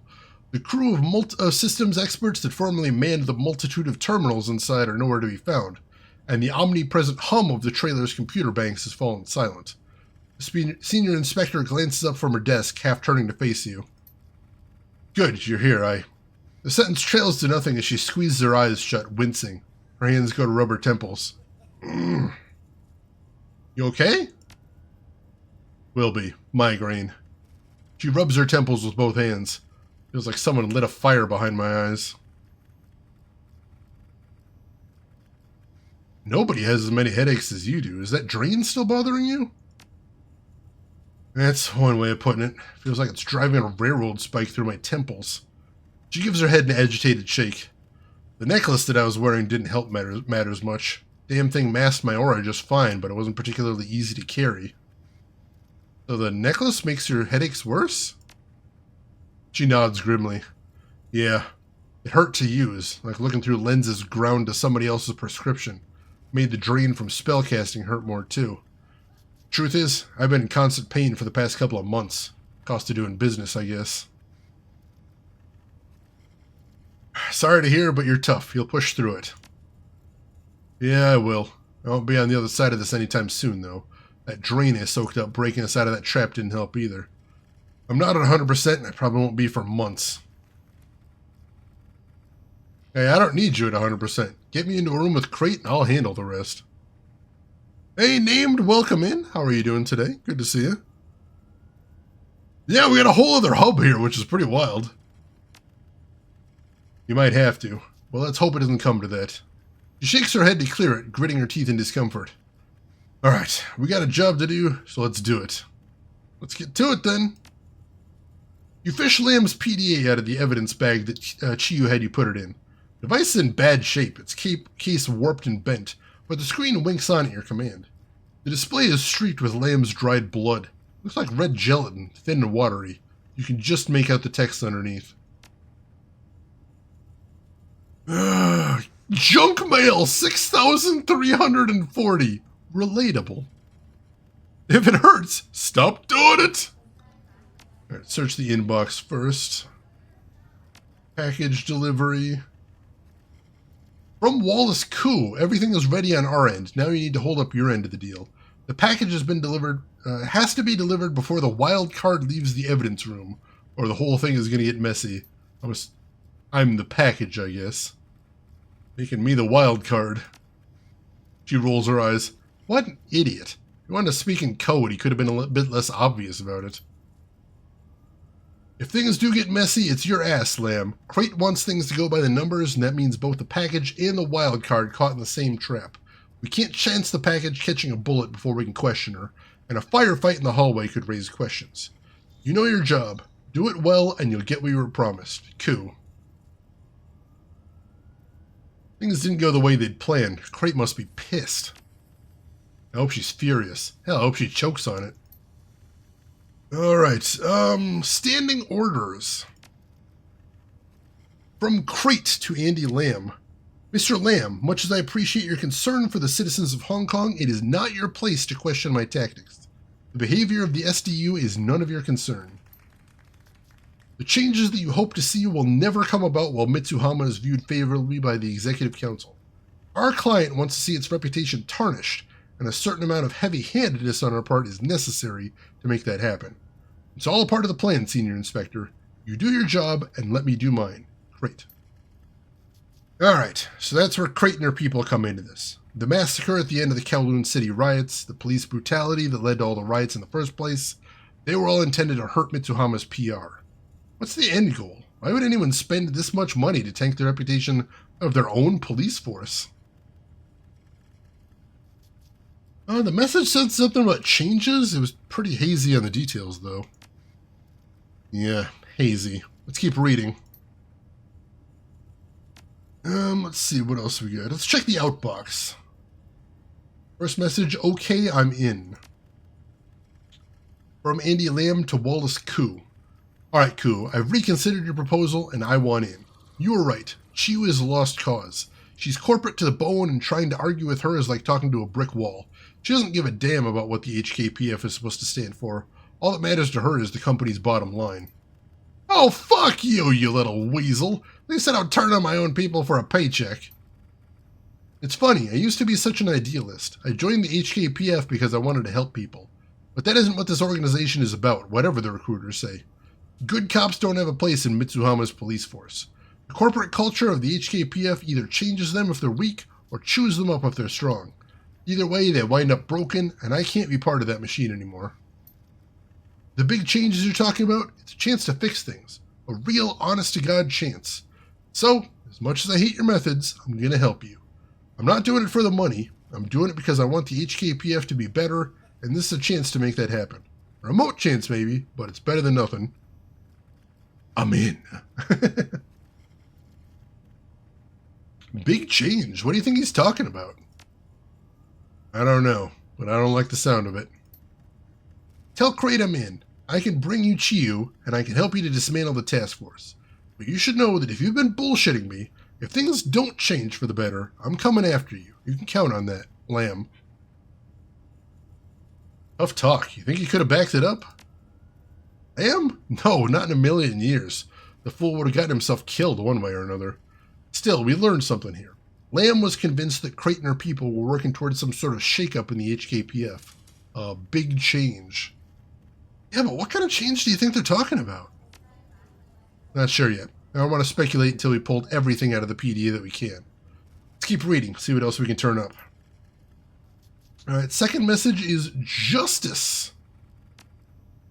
From Andy Lamb to Irene Tong. Irene, I know you have every reason to hate the police, but hear me out. What happened to your family was wrong. I'm going to do everything I can to make it right. I can't bring your husband back, but I can help make sure that the constables who killed him pay for their crime. Big changes are coming, I promise. Between then and now, please allow me to cover your mortgage payments. I've recently come into a large sum of money, and I want you to have it. Consider it a show of good faith until I can bring you the justice that you deserve. Lamb. I don't know anything about this. She frowns. Must have been related to some old case of lambs from before I got assigned to the task force. Or maybe it was a personal thing, a friend of his or a romantic interest. But somebody cared about that much is clear. Feels like motive to me. The woman's husband died, Lamb felt guilty, so he signed on with Crate to try and make amends. Yeah, maybe. Grouping up the people responsible for the Kowloon City massacre out of guilt, though? She shakes her head. What kind of ass-backwards thinking is that?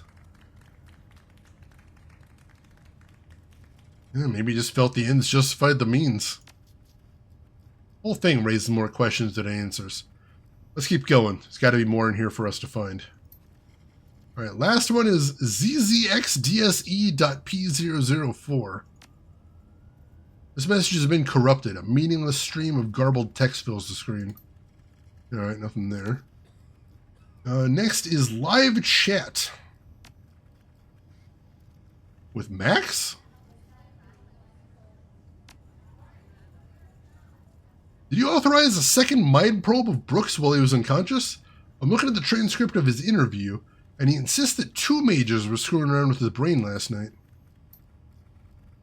No, I was against you having scanned him in the first place, remember? Why would I give authorization for 2 different mages to poke around in his brain? Chiyu, Fiona Chiyu. I don't know, maybe you wanted 2 sets of findings to check against one another? I know that you have trust issues where magic is concerned. I didn't authorize anything, Lamb, and unless we have a second magical interrogator that I don't know about on the task force, I'm going to go ahead and guess that he's making it up. So, what, you just want to dismiss this? You don't think it warrants further investigation? In a perfect world, I'd tell you to knock yourself out. But right now, in the world we live in, there's no time for that. We're too close to Crate to go hunting for a mystery mage who may or may not exist. The council doesn't want any more delays, Lamb. Neither does Mitsuhama. So drop it and do your job. I don't want to have to tell corporate about this. Alright, Fee. You win. For now. But this discussion isn't over. Yeah, Lamb. It is. Keep going, Max. Let's see what else there is to see.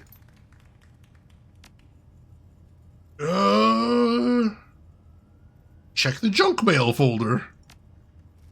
Lamb's junk mail folder is packed to the gills with all manner of unsolicited messages, scam mail, advertisements for everything from illicit drugs to designer electronics, and countless pornographic images fill the screen.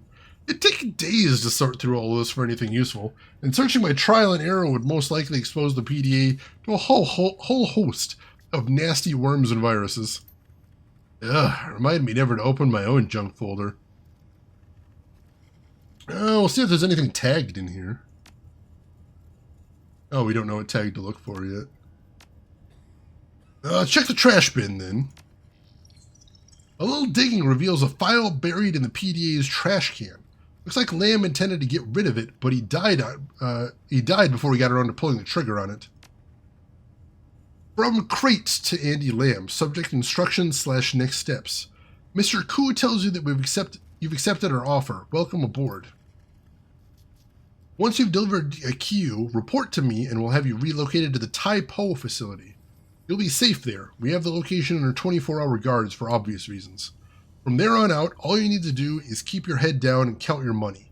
You keep up your end, and you're soon to be a very wealthy and influential man. Crate's client, whoever that is, has something worth guarding in Tai Po. That's where we need to check out next. Let's keep going. This is good intel, but we need to get everything out of this PDA that we can.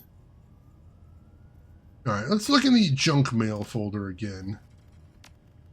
And let's search for Tai Po. One file found. Interesting. Nano! Nice. Good catch, Max. From Wallace Koo to Andy Lamb, subject, keep your mouth shut. Don't make me regret the fact that I brought you onto this team. Quit haranguing Crate with your high-minded bullshit. She's a busy woman and she doesn't want to hear it. Crate is a businesswoman. She isn't in this to change things, she just wants to get paid. If you keep harping about what the people need, you're going to piss her off and then we'll both land on her shit list. I get that you have ideals, I respect them, but repeat this to yourself until it sinks in. The people aren't paying us. Ares is. We do what they say, and sometimes that means hurting people. Sack up and deal with it. Shit. This is true, we've got problems. Ares macro technology is even bigger than Mitsuhama is, and Ares Asia Holdings has a major presence on the Executive Council. Remember, Lamb, ultimately, everything we're doing is for the greater good. Just wait until you see what's happening in Tai Po with your own eyes. The change that you're looking for is coming, and as long as everything goes to plan, it'll be here before you know it. Play it cool, and everything will be just fine. Obviously, whoever we were up against was going to have access to more to money and resources. I expected that. But Ares, that's damn near a worst-case scenario for us. She gestures feebly at the screen. Keep reading if you want. I have to think about this for a minute. Alright, let's look in the junk mail again. Oh, that's all it is. Alright, so we found the one thing to find in junk mail. That's awesome. Zoom! Enhance! Alright, I think that's everything we're getting out of there. She accepts the device, a grim expression on her face. Yeah, I'm thinking that maybe you're right. Chiu turns the PDA over in her hand, then flips off the device's power switch. The screen flickers and dies. She rubs her eyes, drawing your attention to the dark hollows underneath them. Alright, so here's what we've got. Crate and her people are working for Ares. They're trying to tank Mitsuhama's reputation with the Executive Council so that they can bring about some kind of change inside the HKPF. And they've got a facility in Tai Po that they're keeping under heavy guard, presumably related to this change in some way. Sounds about right to me. Yeah, that's what I was going to try. I was going to search for Ares and also Irene in there, but no, I guess that's all we could get. It isn't much, but it's something. At least we know who's holding Crate's leash. The answer to that question isn't particularly comforting, but it's better than not knowing at all. We also know where we're going next, Tai Po. That's where we'll finish this. You're right. That's where we'll find our answers. She runs her tongue over her lips, wetting them. We'll need a plan. We can't just go in blind. Call in the big guns. Talk to Mitsuhama Corporate. My credibility with them is more or less bottomed out at this point, but I'll see what I can do.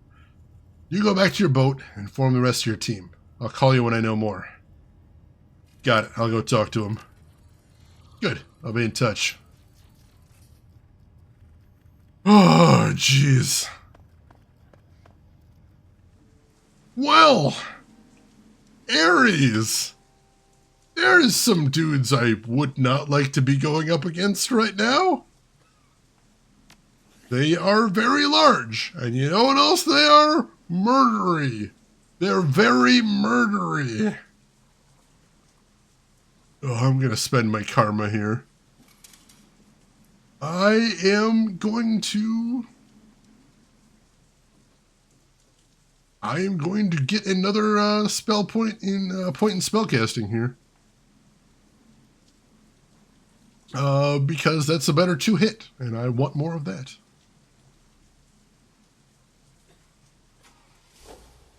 Actually, no, I can afford 11 in willpower, so let's just do that. Yeah, no, if I get another point in willpower, that actually helps me resist some magic attacks as well.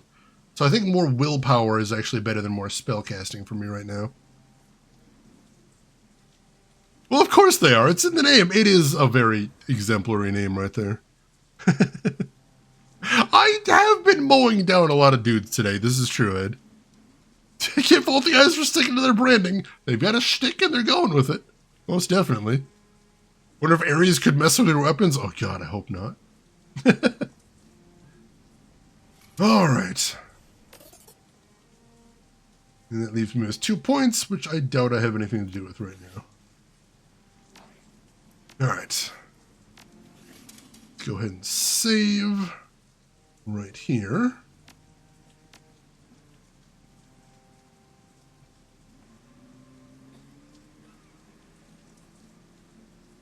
Look, Mercs flicks weapon off switch.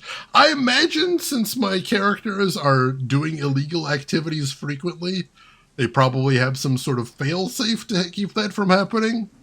Like the fact that the guns just aren't networked at all, I would assume, but you never know in this world. Hey, Geek Boy, welcome in. How are you doing today, Geek Boy? Hope everything is going good with you. Unfortunately, you got some bad timing, Geek Boy, because I think this is where we're going to stop for the night. Because I was hoping we could finish tonight, but I have no idea how long that next mission is going to be. And if we're heading into a heavily secured Ares facility, I'm going to assume it might be kind of long. I'm going to assume maybe we got a lot ahead of us still. So I'm going to want to take this slow and make sure we got plenty of time for, you know, our suicide mission coming up next. 84 years! That time again, that nude extruder again, it would appear so, most definitely. So, I hope everybody had a good time here tonight. It was pretty wacky. We did have some pretty close scrapes in there. What with Ractor getting the shit beaten out of him and nearly knocked down. That was a little terrifying. And us almost getting locked in that room as well. That was pretty freaking scary. But these are some interesting plot twists. I am very eager to see where that's going. Did you check in with the team here? We're not. I'm going to save that for next week.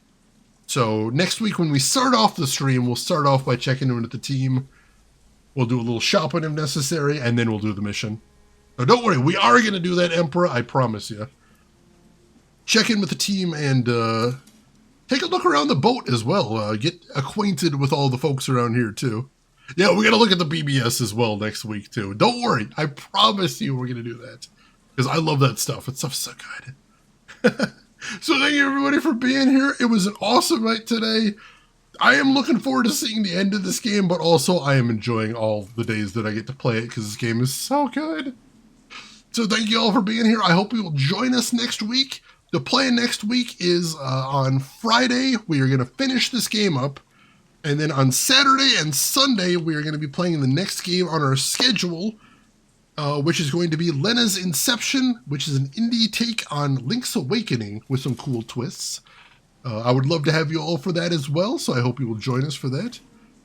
But for right now, like I said, we are going to call it quits. However, we do have one last thing to do before we call it completely for the night.